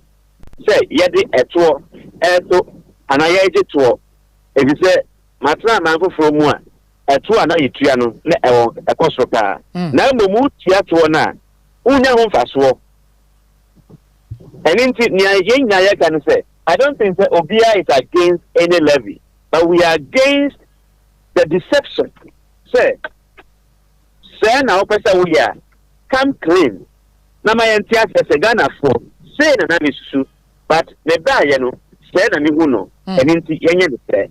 Then we are all clear in our mind. But if I could Dania sorry na what the Benkumaji back now the one I the for APS or I say the politics in the area is too much. That is where I have a problem. Apart from that, I think as a country, as a people, the tax system and we have to find innovative ways. But in finding innovative ways, yes, say 2 ahead bano, and quiet to abema, omu asabe, here one, and some could hear on bubro fuel. One area where the 2 autoswa affected Obia, Damuno, the poor are affected the most. The poor are affected the most. And I think that it is not a very, for me, a very good tax, but and let's see how it goes. But the more important thing is to police what the money is used for. So there be another opportunity to just make money. And we should push the government to also tell us how long we are collecting this levy. That for me is very important. Doc, anopema yanasina yemfa wunsi ase nyamisha bebrebe pa why? Okay. And you know, Dr. Hayford Irakwa ena enene din komono a fellow ewo APL or sanzo a development economist. Okwa obrenwa no twa ba pa usima enwotwe ha Western Diamond TV, Western in the morning jubadie so eni abnasa wa mani ampo ne o chema ba mo metena sina kwanka tamu nsemo no yenikai emfa emra na enkomo eofiase na no pay no twe ebo pamu a yene Western Regional Forestry Commission Department of Wildlife ebesi nkonwa na yene omo edi nkomo enso eofiase na okay ebedi nkomo ne de bi wa hapa ebenya daje na yetimi apejasa enkomo enanso efiada efiada nkomo nso beba efiada nkomo ebeba o se ba machi mejesuska etisen jazakallahu okay nkopa ne danase yeah ene de wanka owe no e de hia patro bi na woka no wanka and that time he said any afa tina manka say blessed in philosophy and tadia bombo crass wanna no get no want I write you book room I was ka patro and patro aka no get no get wanna no get want no get the patro be ni want o je wa news ka e na me test baba yo me hu se gusa me free me ko juma me ko juma ntino isi ade wasa kira wadwero me chen na me ba na me se me hu be ya me to my hair o se wasa kira wadwero no se me hwe me chen na se matini a ka me you ana ke me abna boko de o fa me hu ye na o de na yesu ado yesu ye ho ye pa e na fiada yentinsim we na yenko ye do ya da se ye be chia hwefo ne ye che honorable Sam George enso edi aka ho ye chia president Mahama Sonka ho it's very very necessary ofa akrata no musam de do so bebre me hyase na me di daily guide ko akrata no na me di hyase ono ene yes Ghana's favorite newspaper ne Ghana fo nyina kenkan any daily guide ko akrata no na former finance minister Dr. Yose Educhum ni fo ni denim ha wofa papia bon homodin pan ye ka Ghana ye nwumesua bakwasema papai ne modin bo wabo waso ye yi ni frimu enye yie ye nyina ye nim se abra Dr.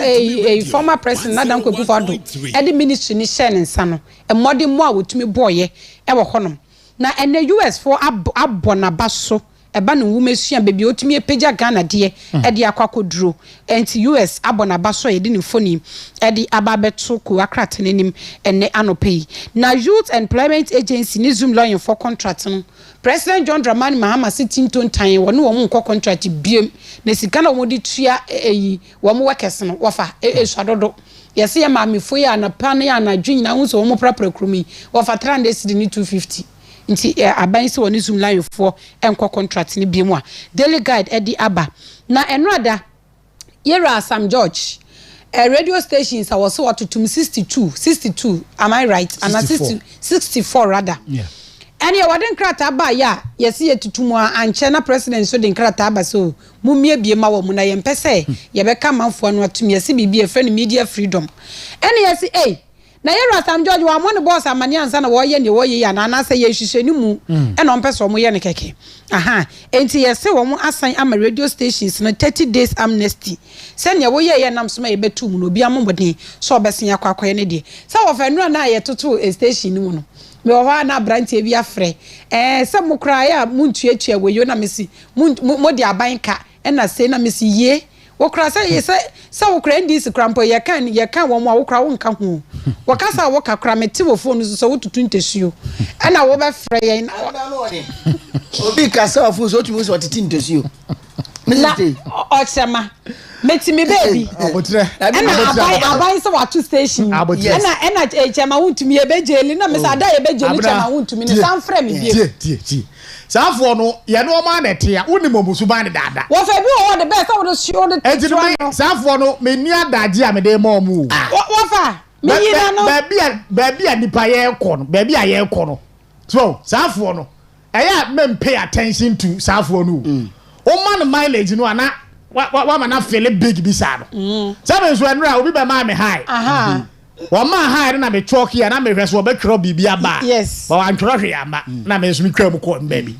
me nyina ye de na wo mo pese wo ma hisa to wo se da aban be sesa no all to me radio and TV stations ni nyina no will go down but wo mo nkai hu no se chema to me no a wo ho no wono no ni bibia e frenchi mu o one party ni hwe empa ban ni hwe wo munnim ni ntia wo munnim no anka sa ne yama ni nyina ne sa nkokwa sa nyanko mo mameye yes one penny chese o de aye ha ekwan ho enti wo family me ka kire ne se o se ye be jeli chema huntum na ye jeli na adwuma efo aka ho na me ka kire se ada mo be jeli chema huntum no sanso frɛ me biem wo number me block nti ada ye be jeli no frɛ me biem aha enti daily guide ko akrata no so e de abanda no pe okay I'm not the daily guide wo hu no daily guide am de so ene man fa ni daily graphic no me fa nto aso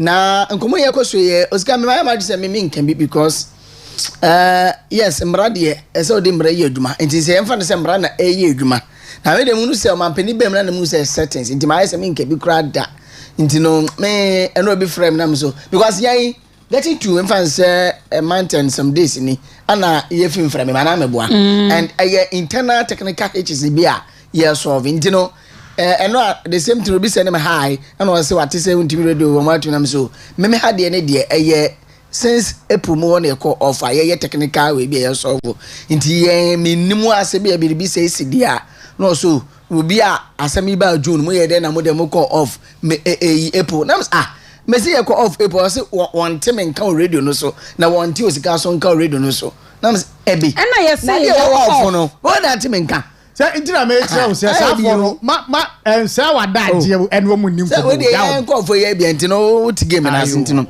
daily graphic the work character no was it truth and accuracy every day na no SML for strategic mobilization limited one be can say me say omudi ya pa say OSP to me gboro won office e be say so mu fidie bi ene ade so akoye search bi on it because eduru omo so say OSP oton sade frɛ wo mo na kratan dia bakrata fa to so do enwotwe sɛ OSP conduct search on SML ba ko fa so na wode kɔ wo no so mo bo andwo so kura na krata ya so ne fa to so dumiensa be we kakra state interest and governance accountability 20 our friend Siga won so kyerem sɛ abanyumaku ahodo ni na no so mo sign performance contracts because we can man penia kandada say we a state enterprise na say one perform here is either say one be sackle and also be resign into no wo mu nisa merge nsensem be bia mbo adwuma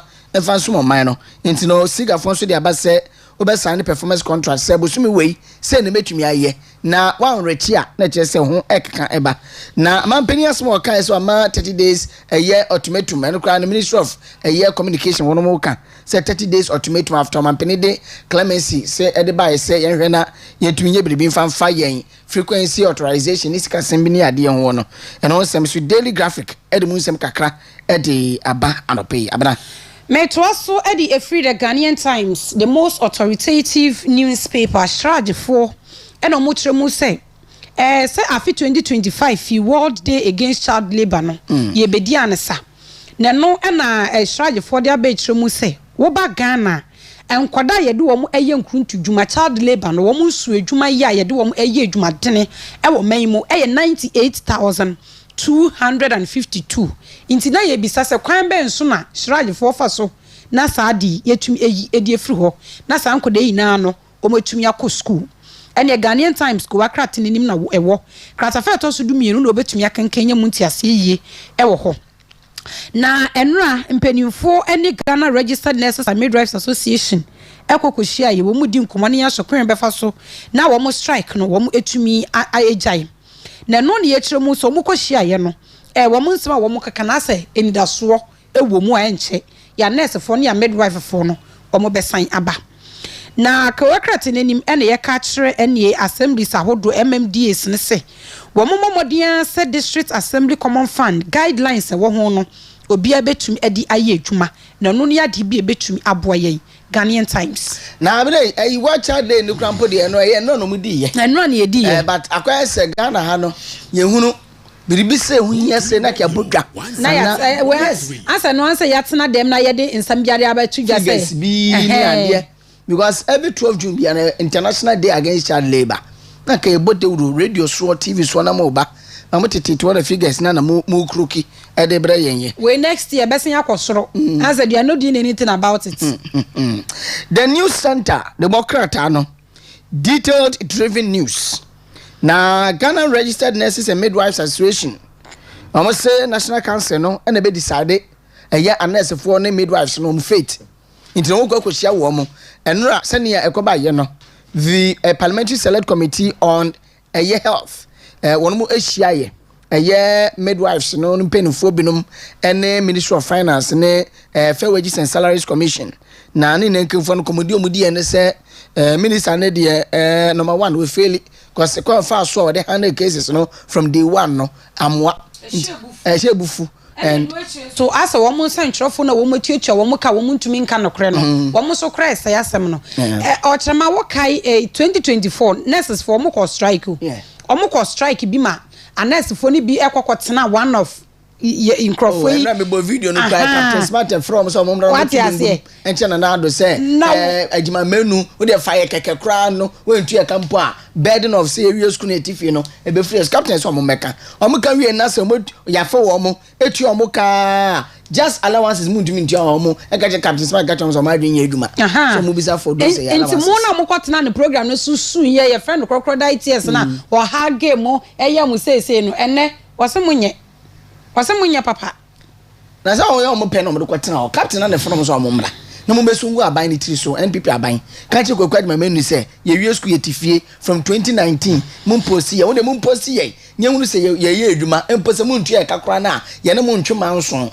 O wie ye na nne ya fa mo awie na etua mo kan na mo ja allowance keke no. Captain say ma adwen ye edwuma adentina from 2019 ebinum da so tifie ne mfa wo mo na mo be pre eye height allowance. Mo ba be pre eye ai funeral allowance. But enra wo mo secretary ni chimi ewura friend say quarantine say tenkran o tirem o say those tabled allowances na wo mo dey politics no NDC for sofa na wo mo journalist for no so sofa no enye no kre whole allowances are common public sector workers abenyu fo ni na no allowance da ho ma wo mo say wo dia wo munini a na ye do dia na ma wo dia wo munini enye ni na na ye anase fo nko adia bo ma sheda ni na so anase fo no e no mudi bi nsupo e dia ka ho etwa sika 2 billion Ghana cedis e dia to se sika no e na wo no e di mi wa 2 billion na ye anase fo no na e die e na even allowances ni na mpo no 2 billion e whole year o ma na sini ba ku bi 1000 Ghana uniform allowance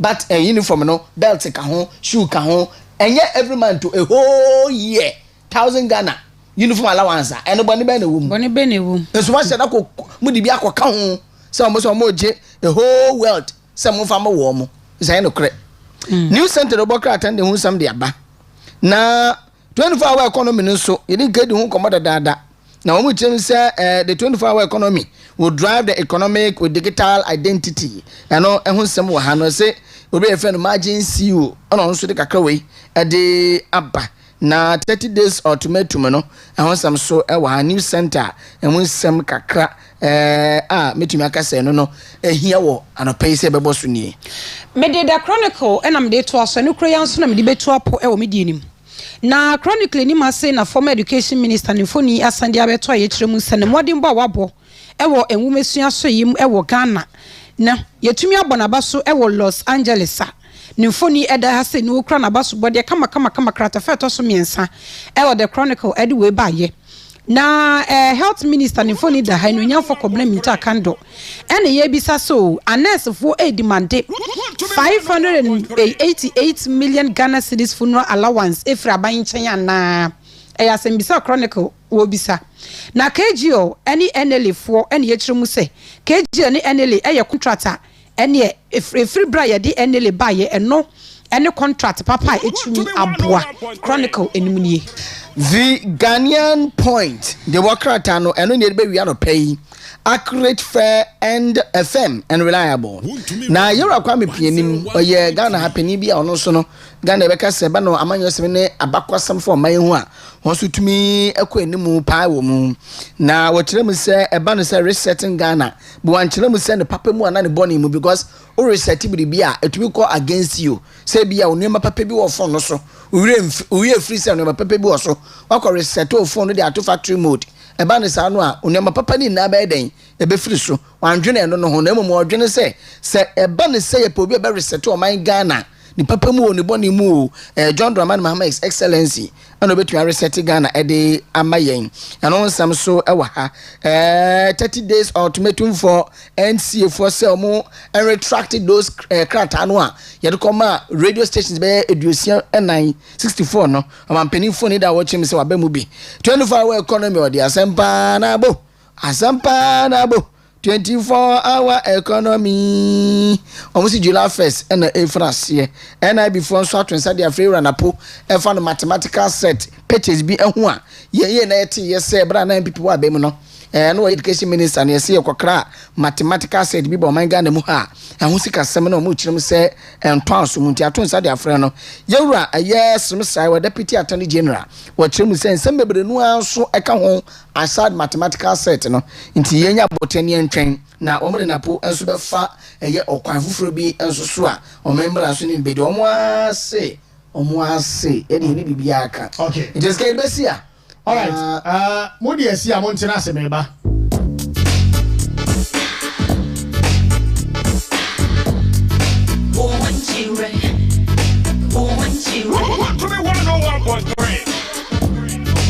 and corruption.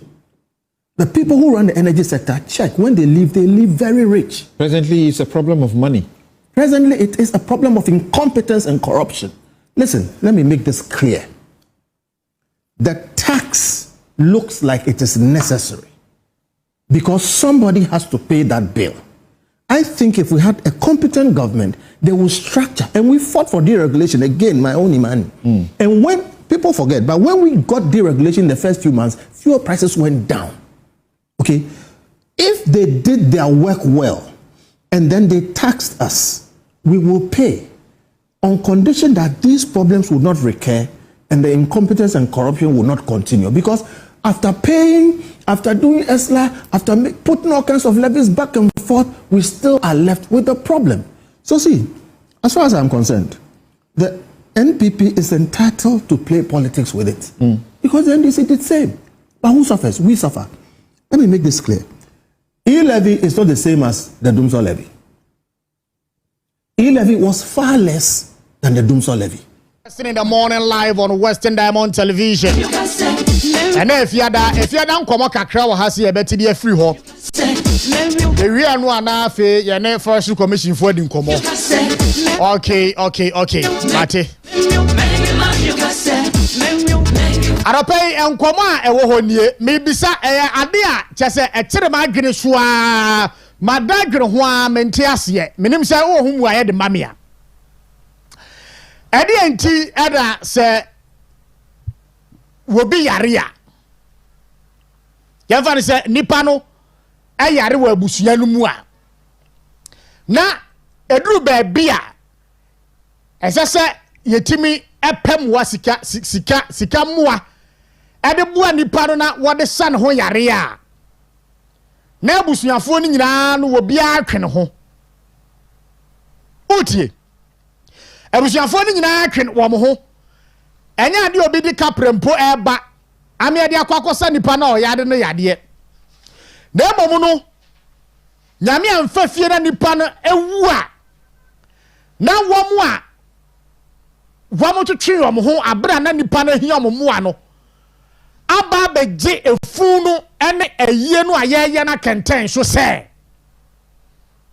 yade hye na awi enti no yɛbɛyɛ na abrempɔn ne adehye madwene ho a menhyɛ dante ase ene afiada yɛ kasa yi abusua bi nam kwan so a mokɔ mo kyerɛ akɔ yi funu aba bedware na deda no aye ne wokipi ade akye atam na kwakoto atwene enso obekomu no abra na nipa na yare na ohia busua ne muwa no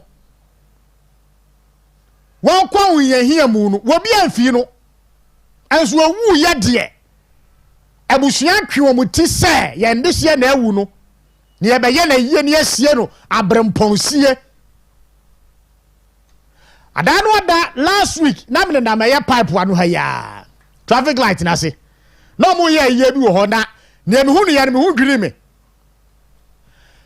efunu a ene ya deda funu no wo aisi antamadan na wo ma deda funu wom ana o de air condition afam eye antamadan no ho ana air condition ebo funu a ya deda no no ana nipa na aka na o mo ye ye no wo mo tie awie mo ye ye ana am say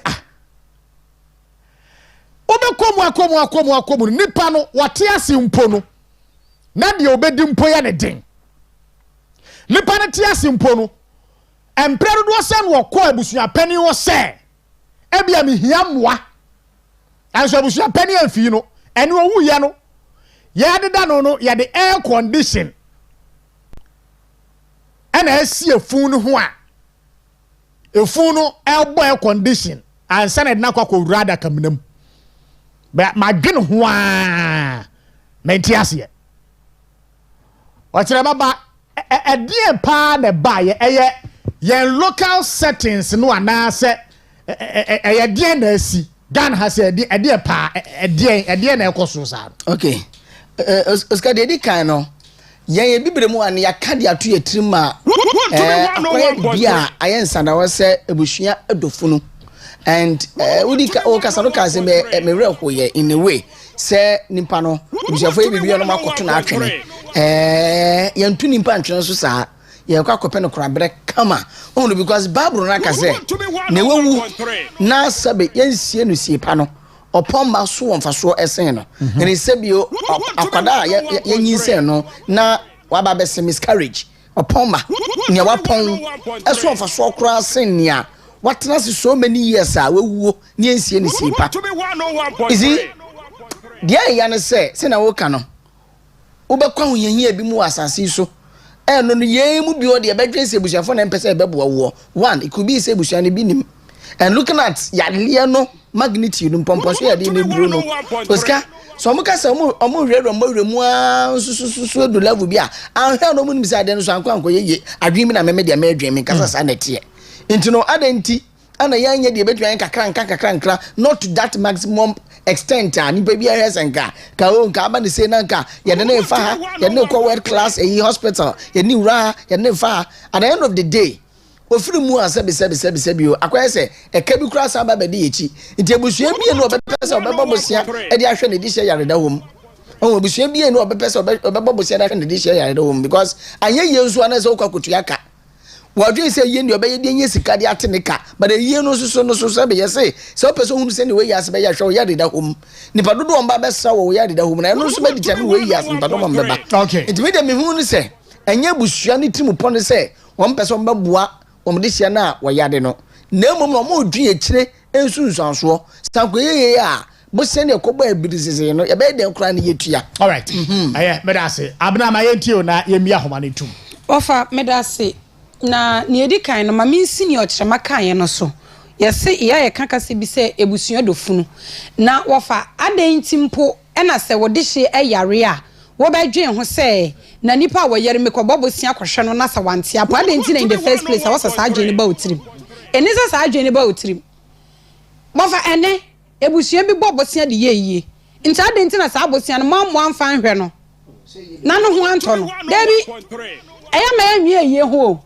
ofa yanwi nipa ne bra wada ho no ho bible no so krampo aka me yare wa mehwe me wanya ma me no so na wanya ma wunua yese wanya ma wunua no na wanya ma me erade enti adan ti na wosa wodwen se na ye kwababosia na ye yesei na se nipa no wentumi enfiri mu enfiri na wowu ye kwakotua ka foforo se nipa no wu ye mobobosia e na modi ye yiye mo wi am be kwakotua mo wi am be sia kwakotua enti nka ye besere se obi ebenya sa odon obi yare a ntoboa kra ye nyina ye ntuatua se ne ye nyina ye tumi tua ntoboa obi anfa kakra mra ne ye fa nko ye yie no ye ye ne sanso ne ye de se nipa no wabra wada ho a ono krampo wo wu na se ya mo ne ho ka wabra wo a obeti ase na ne sunsun kra beti ase se ebusua ye bi but nipa no yare ye na ye fi se ye bobo busia kra ne ye de hwa na yade ani aye die wafa baby ani da so ni honom no e ho na ye nya mehye ne die ani onyam utumi ka se yade die ani aye die ye nipa ye wonya no ho enso na nipa no wafi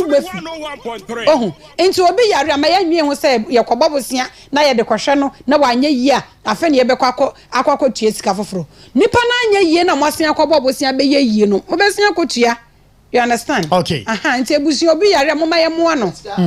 Ababena so ntia se yes kase yakade atomi kase ya na senye ebusu chirika dofunu wo ebusu wo mu chirika ba wo mu dofunu nti no ansa na yenya sansem ni na de sisi wo e de ama oman ma yesu abeto so a ye ka bi nei no that is tree side na ye ka bi no eye biribi nti na mpanifo so de sa bebu no de to wo se ebusu chirika wo sa dofunu nti no mu a eno no wo mesie osie pamom sense ye besuso mu no mu no se pen na wa wu komu no wo how na wo mu na adente bi mu kra tumi ko sign ne say ye dey shemu nku no mayen okay that one is different and ye normal thing eh different okay me ba mo my fa calls be ye enumu bi na fe ye nku ye ni mo 0248071174 0248071174 en komoni nie adenti na nipa ti ase na ohia moa abusuafo ni nipa eben no entimi moa no wayade nso a wo mutimi moa no na wonsa no ho yade e osika afamu na nso wo wudi a na abusuafo ni nipa eben no asore ye gina se ye ndehye na awi ye ba be ye wo adehyiye asie wo adehyisie ede no no ede e kire sen wadaruma mayefo adwen kire. Hello, good morning. Good morning. Ajimani yentie wa no peye. The institutional. Okay. Osika. Ede men kan sabusun do fu. Abusun do owuo. Abusun do owuo. Omu do owuo free otiasefo. It is absolutely no sense. It is senseless. To say Umi patia sia o yalo kwa hwehia mu di sika. Owu dia all of a sudden when you sika. But what is the sense in it? This is a stupidity once in a Africans and Ghanaians. Yeah. So say, give me some previous. It is only a fool. I know back cancer and this year walk with him. Woo, man, we are woo, yeah. Obetuna onyabo siaba bo no yesika gu no bottom. That is stupid. Okay. Ajibanya botre why. Hello, good morning. Hello, good morning. Hello. What for we need baby afraid fi. No, you can post. Na e fra say. from City, because I'm very cool. My intimate. I'm only a Martina, my Modua, keep question, she am busy. We can all them or the no or co-pension, if the day this year. Last week, later was a lemon and Quebec on the day, Mammy. Next week, Bosha wash and a double shot among you are equally. Butu. Wash and the general, okay, have something to get. Maybe I won't be able to then okay. Take stadium. I want to work here 1 week. On another day, 2 years, you to sports stadium. I want to make 1 week. You put it for any color, white, black, and white color. One invitation I can't about. Bye. I see. You. Hello, good morning. Good morning, sir. Of our dear baby Afrifi. From Isaac, because of from New Valley. Maybe I join in Tier 1 pay. Master, I look at the shape between down. The reason is, so we are in some commodity and the show. Now, Chapao, what's your power to this canal? It's coming to be able to afford here. Okay. So, we are, and some of the Sienna, all the Colombia, would get to Abusia Coffee. That's the problem. Not true. Up and down, so I don't see Siano. Yes, they move. Much is a clear home. Because if you're from Omukwado and Kwanin Nari, you know that much of things in fee. I mean, Omukita home, Omun and fee, obey Gunning, no jungle, not how it is. From the young preferred and say that now, you go to how you're waiting yourself. Only say, that's the very well. My Nasiano pay. Hello, good morning. Hello, good morning. Hello, good morning. Okay. Well, to me and so. Hello, good morning. Hello, good morning. Of our dean baby afraid. Good morning. No. Morning, we didn't baby afraid. I'm in Central Region. Now, you're frozen. Okay. Hello, good morning. Hello, good morning. Hello, good morning. Hello, good morning. Of our dear baby afraid. The person your friend me are not sure. Make us free and cry. Mommy, ain't you one? You maybe can make them a kuma or here you're a flower quiz. Hello? If I saw me bano. Now it's will be fear. You can say, yeah, I say a bit free. Let's just will be you need the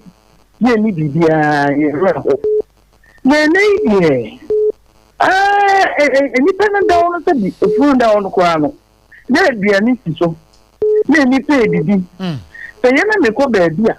Let me do Sabiana. Let me cut it in. Ye call channel and answer, and now say a dear in Abermont.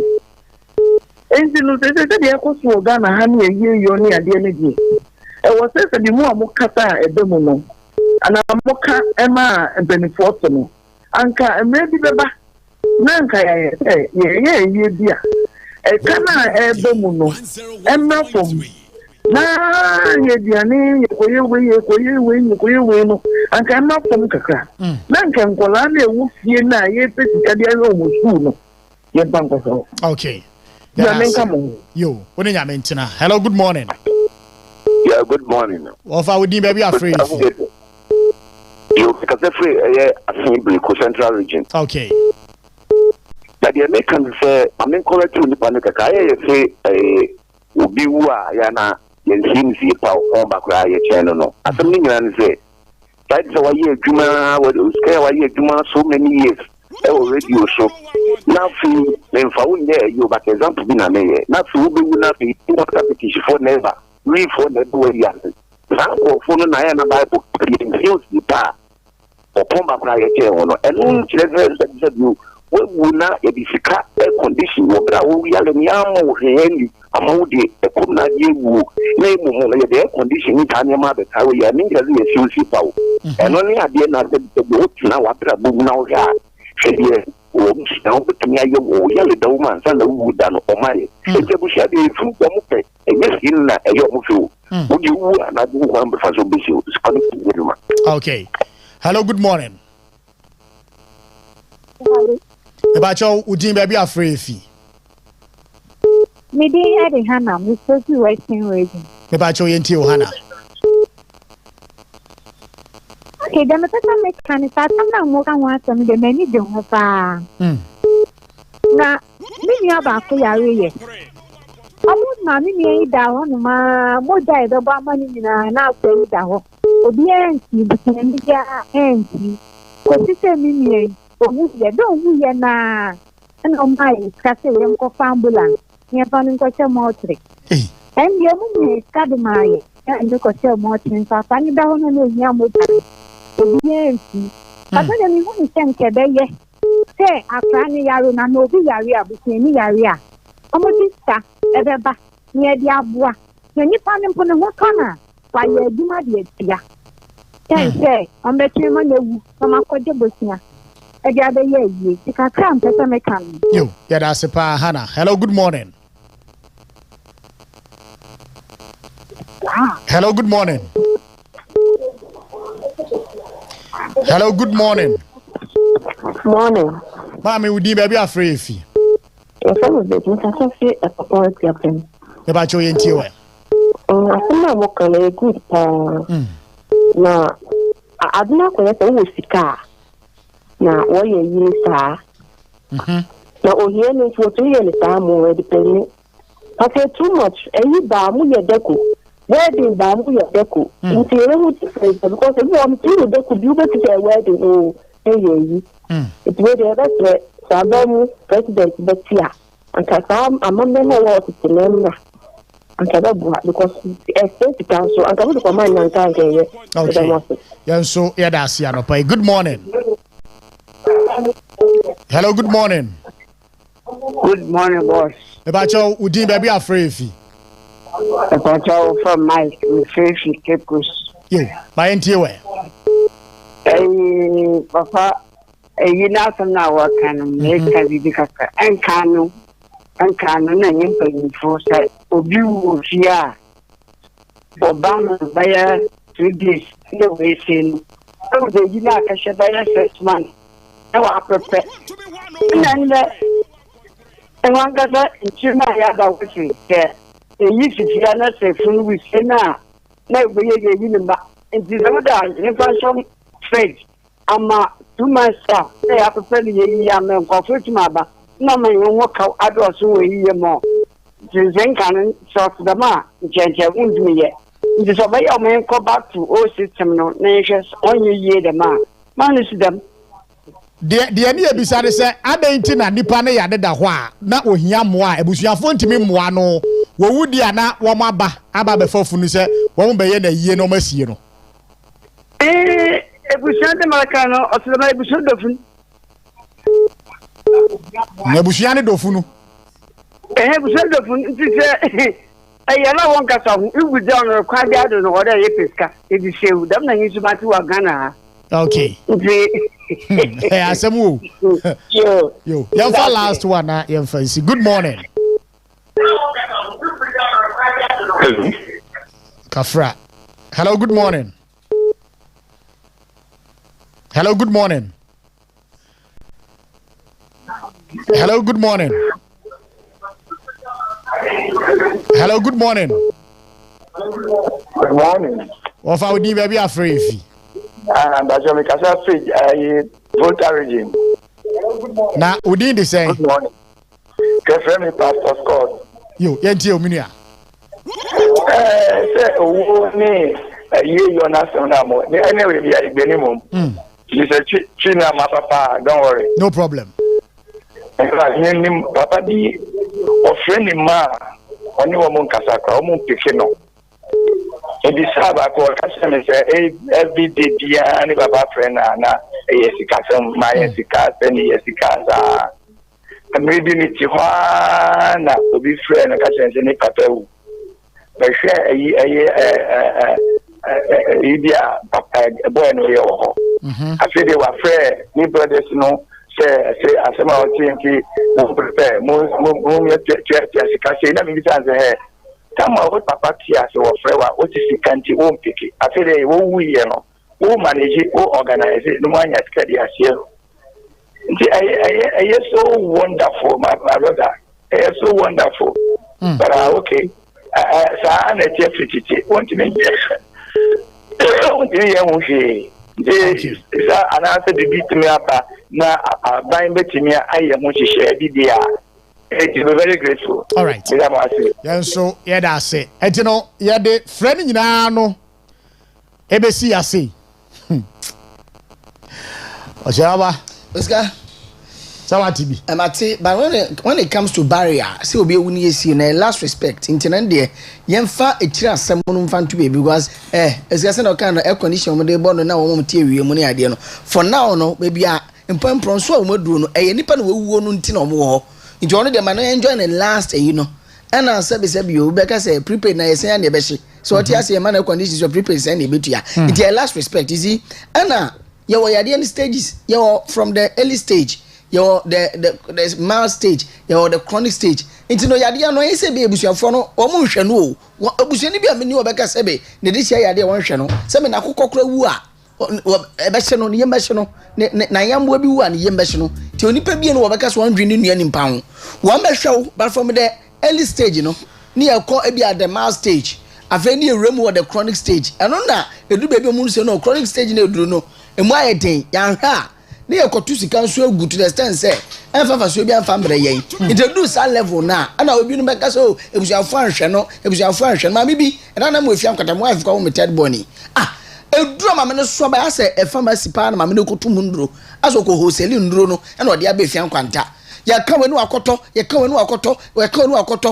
wholesale nduro at the end of the day ne ma mi o se papa na no oda no wanye yie na edi nduro ni ma no wasa di nduro na ede kofi o de kwa ede all right no wa family ne make twa to nyina ne se last respect so enu no ihia nipa ne ti ase no na ye meye ni nko no ho aha ebusu bi o nipa no mo de ne bra ene de obi ani tua enso se nipa ne da wo na ebusu mu beyi mani amu fi no na obegu na mbeka se last respect nti no bibi bia wo se mo ye ma no enu na ihia ase ye wie very well ma ya na mo ase pa be pa chaw anopai se unam kwanso a ukoyi odehie bi akwakosie no a nyame nka ho wate nyame nchiche ebusuan ni nyina wre esanse enei ne enema ekono nipa wu na yesu a ebi kura na enye nipa na wu ni yesu no eka no a aba fie ni nti na yesu no anopai enwum we obia wahwere ne dehie ne dofo bi no fa giche ne wre. That's the point Dr. Bamia makes. Yes, but E-levy was more annoying and was more unjustified. All right, hear me. That's why I opposed it. I still think it was not necessary. This levy is far more than the E-levy. It is not as annoying. It is not unjustified under the circumstance.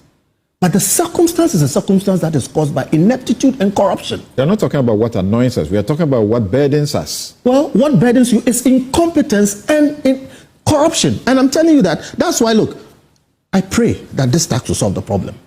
Mark it, I say here, it won't solve the problem. So let us find the actual solution to the problem. And I mentioned that ESLA had a ray of hope. Okay, why are we not re-looking at ESLA? All right, we need to find a way to solve it. I didn't hear Felix tell me that this will solve the problem. And I said that at the end of the day, he has said, even if ECG collects 100%, right, who sells fuel and makes a loss? Kofi, are you thinking the way I'm thinking, that the lack of consultation, the ambush manner in which this was presented was intended to escape, you know, the opposition that consultations would have brought in and the pressure that would have said, hell no, we don't want it? Yes. They, brought this in the way they did because they wanted to avoid what I'm saying. okay, an analysis of the thing and an exposure of the fact that first doom saw happen under JM. Before then, we saw the problem coming. They didn't do anything. So they want to avoid that. They, put it in. But that is what you in CSOs have always said. That's bad governance. It is bad. That is what I'm saying. We are suffering the effects of bad governance, and we are seeing it in our energy sector. Ordinary people. In the next 39 minutes, your body a year forestry commission, Department of Air Wildlife. Na yetimia peja enkomo na e de free home. The Western Regional Manager of Wildlife Yera Richard Oforia Manfo. Mabe kansa ofidua mu ase. As I see yetimi dua nua. Na ene galamse no na afei enua twitwa yesi ye de hibidie ne ho nkro ne ba no. Ura kwaye no mu nyina ye hata. Kwaye no mu nyina ye sakora. That's ye hunu enua faso na ye nimu o se de ne nimu o I just can't tell. E jaro pay ye ni openi ni besi nkonwa na ye timi de ye nkomo aban dada na de Green Ghana Day baye aban baye wo to aso na momu na dini no wasesa no wasi tree for life ye hwe da ben na ye hye dwumadie na ase na afei nhihye wo ho enso eye de we ya yenkwe na ye ma openi Richard Oforia Manfo achi na ye ma na kwaba na ye ne nhye enkomo no ase. Director no pay good morning. Good morning, Minia. Na wohunamu ye boko die. Boko. Nice one. Forestry Commission. What is say?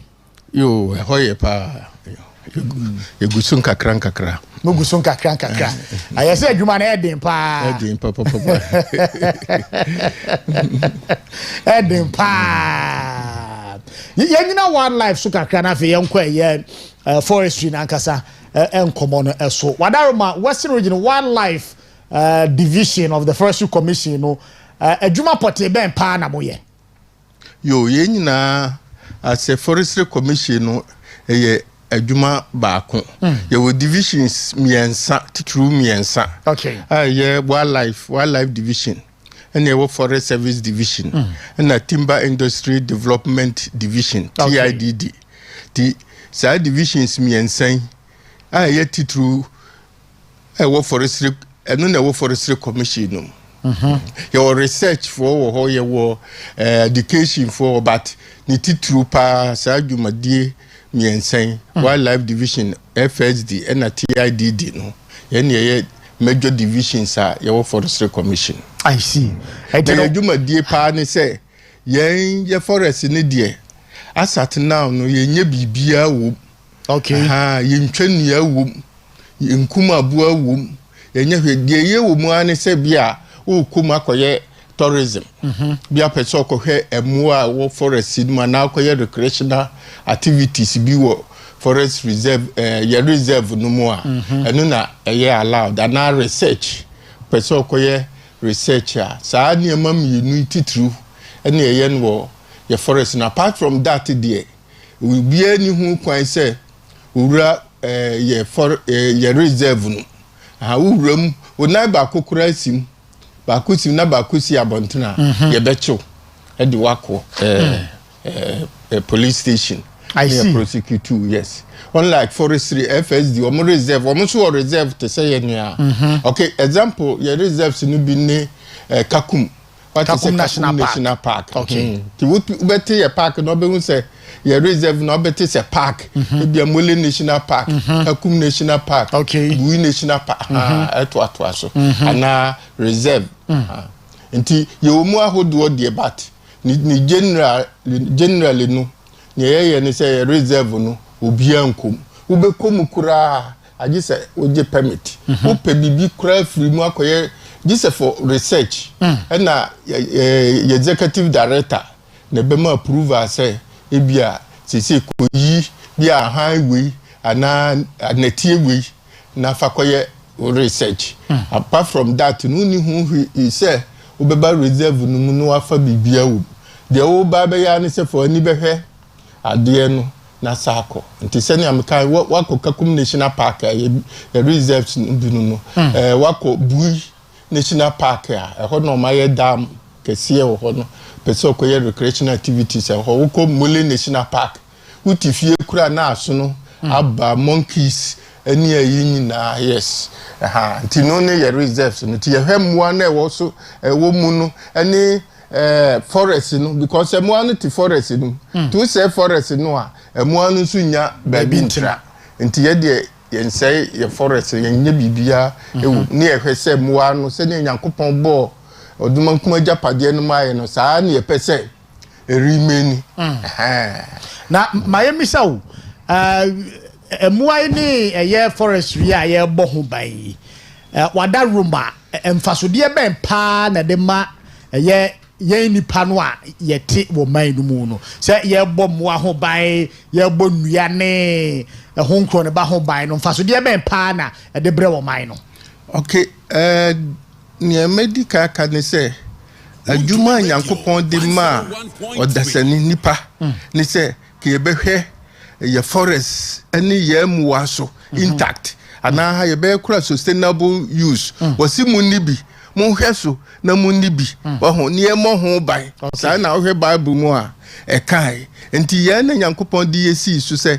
ɛhwɛ sɛ yɛhwɛ mmoa ni nyinaa ne forest ni nyinaa so na nka yɛdi bi ne yɛahwɛ sɛ asenhye ti adeɛ bi Nyankopɔn bɔ yi bia ɛho wɔ mfa so bibia wɔwɔ kura yɛ kan snakes kura manfo kan ɛho wɔ mfa so because snakes no so ɛwɔ any system no mu a nkura ni ayi no bɛ dɔso too much ɛbɛyɛ unbearable nti snakes kura yi suro mu kura mo nso ɛho wɔ mfa so nti bibia Nyankopɔn bɔ yi bia ɛho wɔ mfa so nti ɛyɛ adwuma Nyankopɔn de hyɛ nipa nsa nti wildlife de yɛ adwuma no need the first adwuma Nyankopɔn de hyɛ nipa nsa sɛ yɛ mbɔ mmoa no ne mu forest mu ndi bibia ɛna nipa tutu ni nyinaa din we yɛ wɔtwe we yɛ wɔyuo we yɛ ade we yɛ wɔsono yɛ tutu ni nyinaa din kama ɛwɔ Nyankopɔn na tutu mu ani di o ma yɛn wɔda sɛ yɛn tutu ni din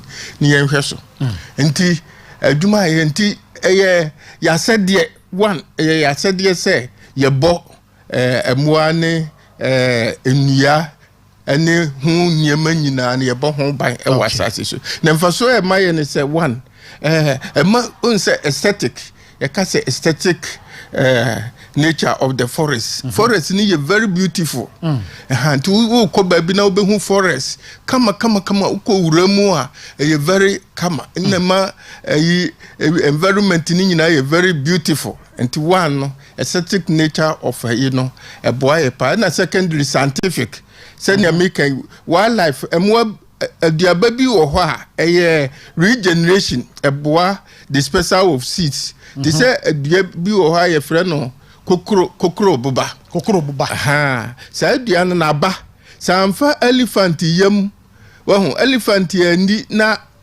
wa memfa ne se wo toilet na egu ho ebe fifiri ntem na se elephant ani sa aduane na etofo mo take 40 years ansa na ba na fifiri nti muwa no se ne best ye omudi nualba no ani ayi na omoko ni nyina disperse seedlings and yesama your friend is saying forest no regeneration okay and secondary sani American tourism ye hwemwa no obi oho ohunu wo sono da ohun jatada enti opese okohu bi wo ho a okoho a obehu bi na ma employment ye na ye adwuma wo ho no so e ma employment esa ma ye foreign exchange because abrofu free different countries eba behwe mmoa no obi a Mole National Park Shy Hills to omoba ema ye friend is saying revenue and foreign exchange educational purpose say yan hwehwemu ni ehu senia Nyankopon abode no tie nti ya anya reserve yi wo ho a students no they can't get a place for research. Ti say o mo ba no ma be research. E wo ye reserve no mahu se ne Nyankopon abodiemu niema esitie. I see. And na forest no so eboa se ne forest na e wo hoyi o mo kurampa o mo dowo dokoko ni nubai wo ye forest ni nchen ema special microclimate. Ma special microclimate ema forest no omuno baya koko no muduan so chen ye fine to omo be forest no mu koko no so research am hu so mu koko no so chen omo far away from the reserve no. Okay. Ema ye nuro ha oba forest mu ha mani ayi ni nyina yetimi research ni hu se sa ebikura esi ya ewo ho ya yentimi anu aduru ya research e bi ebenya dua bi a ewo forest no mu a ebetimi beso ano. I see.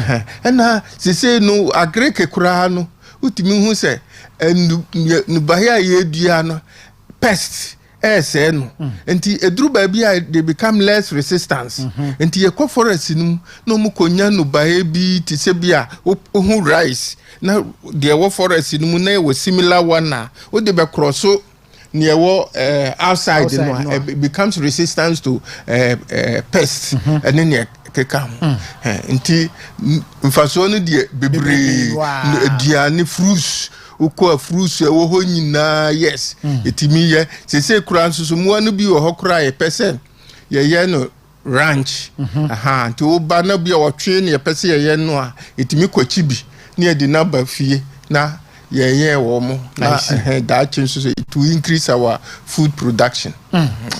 Wadaruma ansa na beba ye nkomo so no ene ya ye kasei emo abensa minim se e follow under wildlife division emo abensa na ema kwan se ene yetimi kwaya yetimi ruramu no yetimi ruramu na yekum wo mo edi wo mo bafie follow under mo division. Yes, wildlife division emu e wo Ghana ha nyina nso apart from a reserves no emu e wo Ghana ha nyina nso ehye yensa nti e wo mu bi wo ha ye from endangered species eno no ma se e ya hye e wo Ghana ha ebi ne me fa ne se elephant osono eso ase ya hye jata lions eso e ya ti eso ya hye leopards so yes and a bongo mo bi o ma yete say buffalo o ma yete say nantwie no o mo soso pa so o mo so system o from the bongo yes o mo so bongo ni aboa oh okay o mo nyina o mo so ase even pete vulture kura ase tinti o mo nyina ka endangered species ho sa kwa de bi ayehu wo mu nyina no so nim kwa de bi o mu nyina ye endangered species and say yekun wo mu enti na even diecast in ye mu ahodo monkeys bi black and white columbus yes dino monkeys ahodo bebre nsu wo mu a ensese yekun mo o ma se ache se aboa ba ko wo Ghana ha over 20 years in yehu bi ne bi wo Ankasa National Park. Okay. Ye from red colobus omo ye kokko kakra red colobus. Red colobus no over 20 years in yenyanhu bibio. Na bia ho nko an ne bi wo. Anti after 20 years ni yenhu bi da manage sa park no da. Oh, okay. One time bi no bi broni bi si wo hu ba ko. E wo ho nso ye kwa hwehwe ya hu. Ti na kire say sa monkeys no ase ehye. Those species no yenkun wo mo e wo Ghana ha bio nti the endangered species nti wo pe ti sa krantie o twin mu bi ni nkusie no mu a ene ye ma ho kwan okay ema yekum ti wo ba ye be ma wo permit na odi akokum na permit no so kra no by 1st August no ye ma permit bio na permit bia wabeji bia no na ahye because samre no ene moa no efa afuru okay enti ukokunu a bia na wonyem ana ukokunu bia no awo ne babi ehye baabi aha ne ba no nso bewu enti se unam a de ehwe no makura bebre asate ye mprebu ubehu no makote aha this is the time bebedru 1st August ho no mo etu omkosua na bi ebutu so enti that time no ko hu anoma no kura na okunu a ne kosua no was it will reduce the population now. Our system. Very well. Yo, abusuya fe na wa join ye na ye ne Yera Richard Oforia Manfo Edin Komo Oye Western Regional Manager Wildlife Division of the Forestry Commission. Na ye hwe womodwumadie no ensunsanso ne mfasoa wode mine. Now specifically no ya delve deep into the Tree for Life Restoration Initiative. NDC abey enso etimi ede aba that yes yenua kwaye nso na enkrofobia tiesibu a womo efunkam kwaye nani na nua na yedua no wadaroma eso mfaso no ebeye de wenya ebetimi asidie yabu nyina agu fom na no emre bi a da animu a eba yo yapa se Nyankupo Ghana had not one of the beautiful forests. Pa wo Ghana ha wo Africa ha no Ghana eka ho me geography pa was manage one of the subjects I manage ho pa geography yes now here at that time system no ni wo draw map pa no ho forest area savannah so na coastal belt areas no now be who say eba western region no kra north no be who say near painting no light green kakra now back down near painting deep green sa na sa kofa water region near not me say your forest pa wonna mo a na me tell tu kwan pa ne me father nam father mtani ni tu kwan ti who travel from south kono for anije pa utimi say forest no wo ma u free techi mai kono na be hu say na nua no ba from ye short kaka and so still you see trees a lot matra baby ti say bana bui area ho matra hopen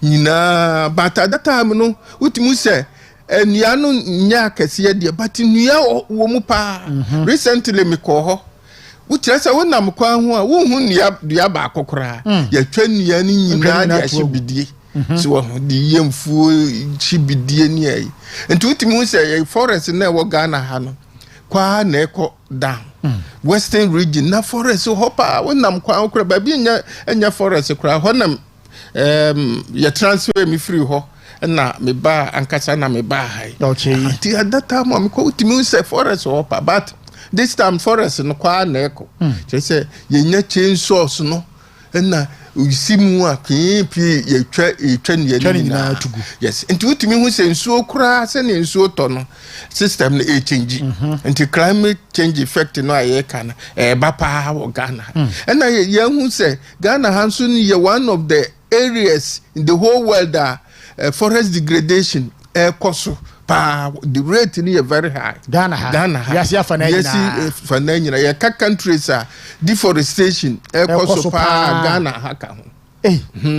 Until one time be kurano, yako pe loan kura for a year. Abrofonu chuchu omho kakra. The rate at which you degrade the forest. Until Ghana. Because over 1960s, over 8 million square kilometers forest. 8 million. They say a Swatia by less than 2 million. Last time about less than 1.8 million square kilometers and Accra Ghana. So anti forest reserve in so are protecting only about 17.5% of the whole land of Ghana. The majority of the forest outside. I see. And the forest they protecting no 17 no na amanfo asimu nansen ye cafe no po de obi akura forest mu a omusuro. But the here ni say say the yensuro bebre no anse ekosi forest no a chainsaw the idea ye high power forest no ni ye chainsaw illegal operating of chainsaw no and farming ebi mutimi uram farming ni atwa nua ni nyina na ya sa hye naka ho So ha ye hye no a it's difficult for it to regenerate. Ti twani nyina na ya saahye no na ye farming ewo ho. Eno so ya de a higher forest no pa. And now thirdly developmental activities near yi kwan ni ye twa plus nsusu ewo ho e de forest no ewo ho no ni ye twa ne plots aha near ye na developmental activities roads so ye with the road bi wo ho aye ya enya asem keto yes se ni e ba mu aye pushi nua no ni nyina say ye forest extension of electricity baby ala no be fa bia ye twa nua no yes esi ye mu nua nti se nua no bi beto so ni ya clear no kakra wo de ye clear land be say almost half a kilometer to Cape Coast wa asem keto nti ni nyina ye the way yes forest na dia be say no kura ni galamsey this time we galamsey no ekwa amanfo tutu asase nani wo na nuanu bubu asase no ankasi sefri ebuwo mu ankebesa fifiri asaye nua no ya sei ni nyina ye munkam ni nyina na yes no nti sese no they say ye hu ne say ye forest no from one echo make us say me say ye proper assessment kwa ye were less than 1.5 square kilometers forest no America no kra enuru yes because we share the rate recent time no the say proper assessment no out from 8 million from 1960s no they say ya babe 1 million because forest no say ya yes no enti na ban no yes ya nyiri ye ho na yenu ya no eno ti started from Green Ghana previous government administration no the Green Ghana a very good initiative idea no from 2021 ebepim 2024 and about we so aba year to also for 3 for life wa year to also enti ya nyire ye ho anua but there may be say ye dua necessary ye hwesu yi na nua no ye say dua na ye dua say ye hwesu yi na nua no so timi ye den enyini na ebe replace dadan say no action are you taking in very important because one taking steps are say you move forward and to say make steps until a manage pass ya start here ye dua enyan because enyan o asani ameka na ma wildlife so a person that is the habitat and one if you ni enyan this ye twenua ni nyina na mo ano so asese because so wo kura shade we are na ebo asase no so akum ne man that means nye sustainable to say edua nua no more but there ya ne say ye dua no mayense because forest ye dua na mo sa akoye galamsey na mo tutugu a na ho mfa so be yeah ti say ye hwe ni ye pa say the ye dua no yetimi bo ho ban seedlings no very expensive now say ukokura wo de enua dua ba ko mutimi ton be ye ikura be 2 cedis per seedling so ukoto mango no mukura ni eya mango no bi price no be 5 cedis 7 cedis to 10 cedis so kube ba akukura yes the supply bi o ye ton 20 cedis so kwa ti ye to kapa na ye abai no bo enti maye nkwaji seedlings no na bi okura mo kwaje kura ni edi aba begufi ye nua na kire say ye bo abai no ka because in considering no ye de be 10 million na ato a na ye nua ni ahwe ni ye ene nke di ye road bi anka mfa so be baso enti ye kapa na government e release sika ni edi to sidrins no ti de be sere ni say sidrins no a we beje no ye nua ma ye magi nkogu ye fie saa kwa okay but question ba ko a ene message will be the abase mi misama no say yes kwaye no yes no ye bunu ye kwaye no nyina atu agu ye dua nua adenti na ye fa enua no enko kwaye no nkodua na ye dua nua no wo fie yo yeah, asempa na woka no yes say efie nko an yedua okay more of the within even green Ghana no crowd first year 2021 yedua nnuan bebre wo outside the park but ye hu say nnuan no yedua no outside no amanfo nteki proper care of it bi okura yakodua yemfa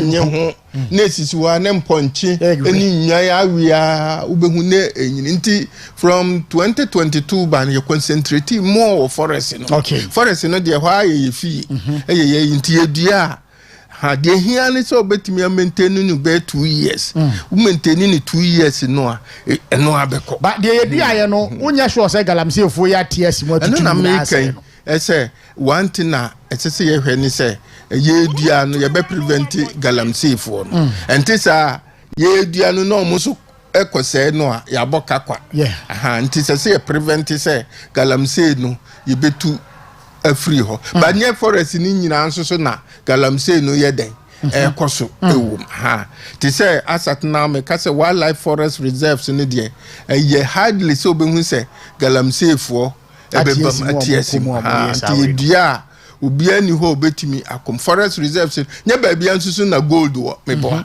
galamsey fo no mo concentrate ba bia gold no wo na o matu nti other areas bebri wo ha ye dia it was still survive but ye ka say yes galamsey no so say forest no pa top soil no kura ebema nnua na nyini no na o mo say no nti say ija nti yeah this year they are starting from 5th June and they started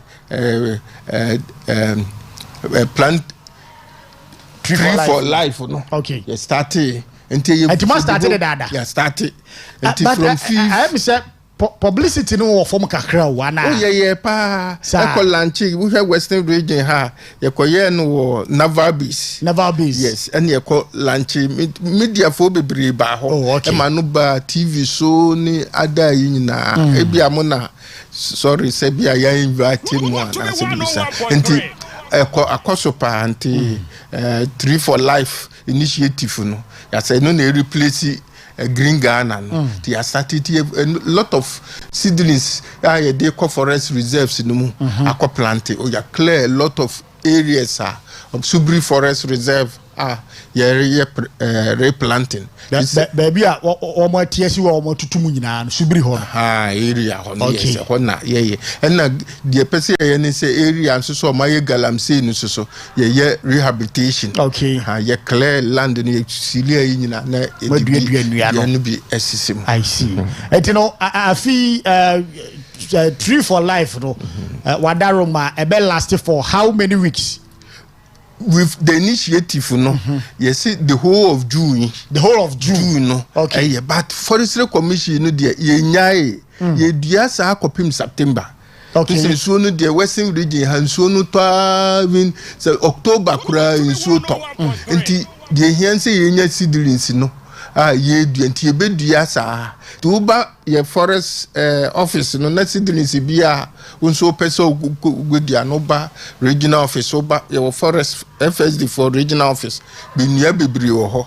ubenya bi oba wildlife for nso so ho a ebi wo e ho e betimi ama obi a wadaruma enua no moton wo mo ba wo mo tua sika ana ye tua sika yes we dey ye free of charge yeah for tree for life no initiative no dey oba e free okay na be after that no na wa pese your plantation bi any seedlings no ho a your contractors a o mu raise seedlings no then e betimi adirect se ko mo obi ho no aye no tree plant o wa tasase bi a wo dua bi a teak bi wo ha mahogany bi wo ha o mo so amanfo a start o mo afforestation na reforestation ti wo ba ni eni bi dia e betimi adirect akọ some of the contractors no yibi na no de okọ a ombetua ma na oba ye ho no asat now so wo pebi e de akwa kodua ye nso kra ye de se oba beji aboa tree planting very well and you know wadaroma apart from forestry commission and wildlife division more offices are yeah by Benjamin bi no the various assemblies because abanda da no you can say Green Ghana initiative no and we are not the big assemblies ne ho nkro ne ba afi so no tree for life no sa pepepe na etiana. That was the plan. Okay. Say ka ibenya sidrins no bi akọ district assemblies no. Na other areas vantage points are ka uhie bi abenya, but this year no the fact ni say supply na a little bit limited. Nti asset na no the oba your forest FSD office ho na wildlife ho na obenya bi. Say ba more na ehu say doso we will send some to the assemblies where ana bimu ho mu demand say the assembly no be demand say here di bi beko ho this areas baby o ha beko forestry division office ni ho this say oko half a scene area ho no no the forest service division eni ho enti no ye de beko assembly no okay but baby a forest service division one not there yeah you take good care of it and be ya no bi wo ho no anhwe udi nketinti kogu ho ne ya water a maintain ya ebewu nti bi wo ha odi be kwa kogu district assembly no ma amfa o ma mefa ne ntemo a ubehu se they won't take good care of it na nti yan here and baby a forest in one dey prefer say enka ebewo to set Takoradi ho na wo FSD for no na they are taking care of it throughout the month but mom see hu say amanfo demanding more wa assembly ho bia STM we na ECMA na bi mu demanding more wo ho dia we can also convey some to the assembly send on ba pete ho depending the we are there demanding. Okay. President Mahama can people say afi tree for life no ye hwenu say betime aduanua 7 million. Yes. Wadaroma, is it achievable? Even minister no kura ka say 7 million no kura sha. Nti yenye 30 million. Nti ye yiri ye hu say 7 million no kura no sha. Nti ye target be 30 million. Because we ye rehabilitation now they have to say baby galam say site ya clear no ai. We dey when ye be ko ho kura wo clear ya 1 hectare bia when ya crowd dia no 5 by 5 meters it is every hectare bia no dia be 400. I see. And to dia 10 hectares it's about 4,000. Yeah. Who dia 100,000 100 hectares it's about 40,000. Nti achievable say you do and our area baby western region had there we still see trees but they ko bro for near Asante you won't see most of the trees. Nti ka say ye serious planting na minimum say 7 million usa you need to target something like as your minister no ka say you need 30 million. Yes. Very well. And the young common no ABC minimum say bia futuo bi wo ho ade be ma wo mo hwe and afi wo mo deplete forest reserves no ensembe na ye ka de achi wo yo me ka importance of wildlife na me pese me ka kakra importance of trees. Okay. Na amanfo ehu se ne nua apart from wildlife no kra ni nua no se ne ameka important of trees na obianso ehu na ye nyina yatimi ayire ho eduenua no ne di kan se won se nua ewu ema ye shade kama ema ye nyunu nti unam baabia kura na wo bra na opanyunu atrase meboa ye ne yakwa afuom pen no wa ye kuyani pen to da ufra afuom ba unim se onam kwan no so timi ye hot pa ba koduru dua bia se na ho ato. Yes. Utimi gina ho che kura ji wa home ye di aguro wo kurom ba bia unhu so mo to dame na ye ti open place wo benya dua bia se ya na to ho ye cool enti enua kura dos wo system no ntina sese yire ye ho se ye be dua nua wo town no na kire se aboae na shade into the more the trees will reduce air condition will be used and it will reduce your electricity bill. Nti enuama ye hye the important part say ye yire ye ho ofia no apedua ba kom yenu bi oba forest ye be kire wo nye dua bia na edua na ofie udua na ofie beduru ba bi wa ha na akoye threat ba oba ye be ma udua na ofie a enti ema cold environment ebi nsuma ye special microclimate sani American ye dua say ye forest na nua no doso ema ye no ban no enyini nti na sese kura koko mukurana ye say 1 hectare bia no dua about 17 trees ewu sani ebe shedi ukoko no so na ama no microclimate ebe ma koko no aso na ha na titi gu fom no nyina na boa ka first no ye dua niam akura ye to fertilizer because enua na ha ban no titi ni nyina enorishi asase no ema etimi improve agric and na wind break say obehu say ye see school way and frama atutu dan na go bisi ni dan ya na frama atutu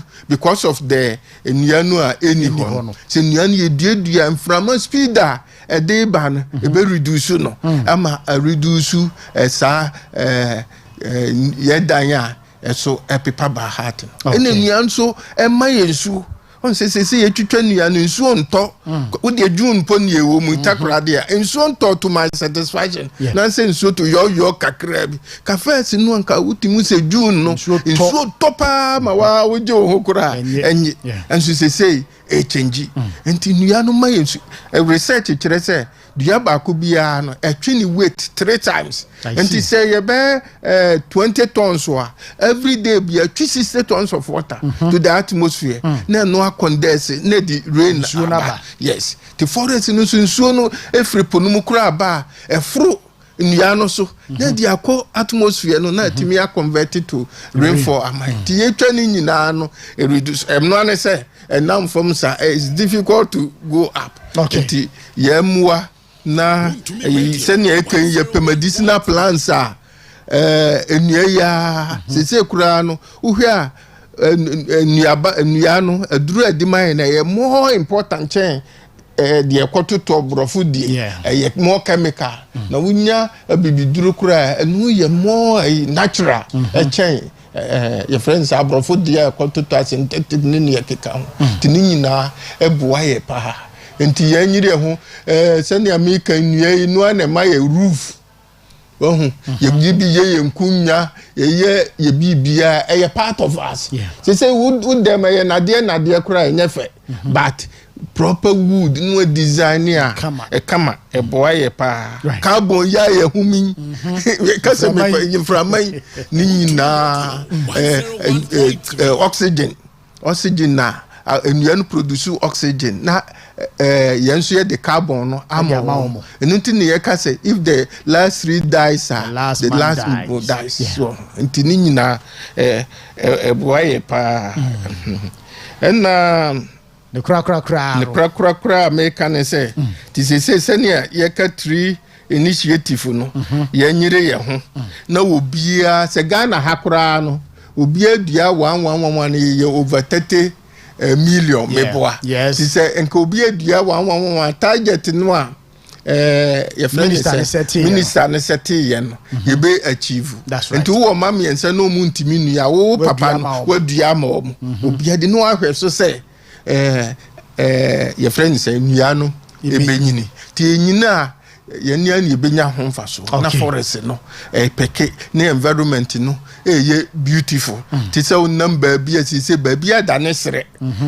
kunamwa it's not beautiful first wonam ha na okosahwi wonam ha ukọ elibua enua wo kwan wo kama na onam ase na woko nti sa na pesi yehu future Ghana say de yenum ye bon kokora nti youth no mobile yen susu ye duade na youth no so take over na enyire ye ho na yenti na yenua na environment yenua no kwan so say ye hwe environment no so say ye be clean ye environment rubber by heart ye tutugu no ye say ye nya ye maintain environment ni nyina emu anso nye ye namfo nye say yehu o twin ni ye ni eku o mo by heart yehu abo pie wa o twin pie wa ha ba bia apa he ye koku o mo so nya ye part of the nature nyankopon so e my okay director yen so ye da ase ye ku animu no ye beto nsa for frequently na fi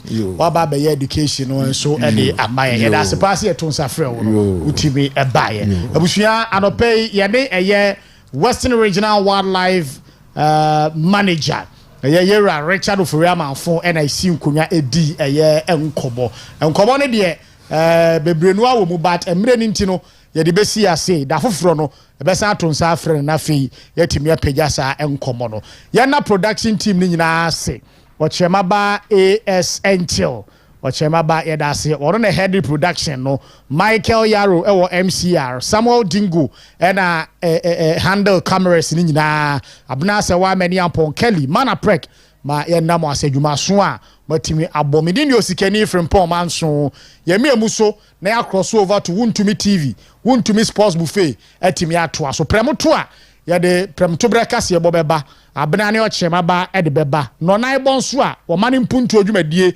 ebeba wakwan mo ochemaba betena se nkoma aka kire nyina no wo de ebeba abusua ye da se pa wanti enka biemu a adwada yebehia na yetimi ato so meko no ene na ma menchia eye me ba cho tena se ma me kakra ma menchia eye ye friend say food joint bi ewo eye apremdo food joint bi wo apremdo come again you can say taxi station no echi wo pe food joint bi enso ewo ho anopay TV no you said that one so mo mudidi nyina no enjoy conversation yibi enti no yadamo asepa se mode TV na to ase ya ene mo hwe yen pa nyame wonhia mo yie ankasa abusua yakra mo adum bidum ye na adwoada enhia na yentoaso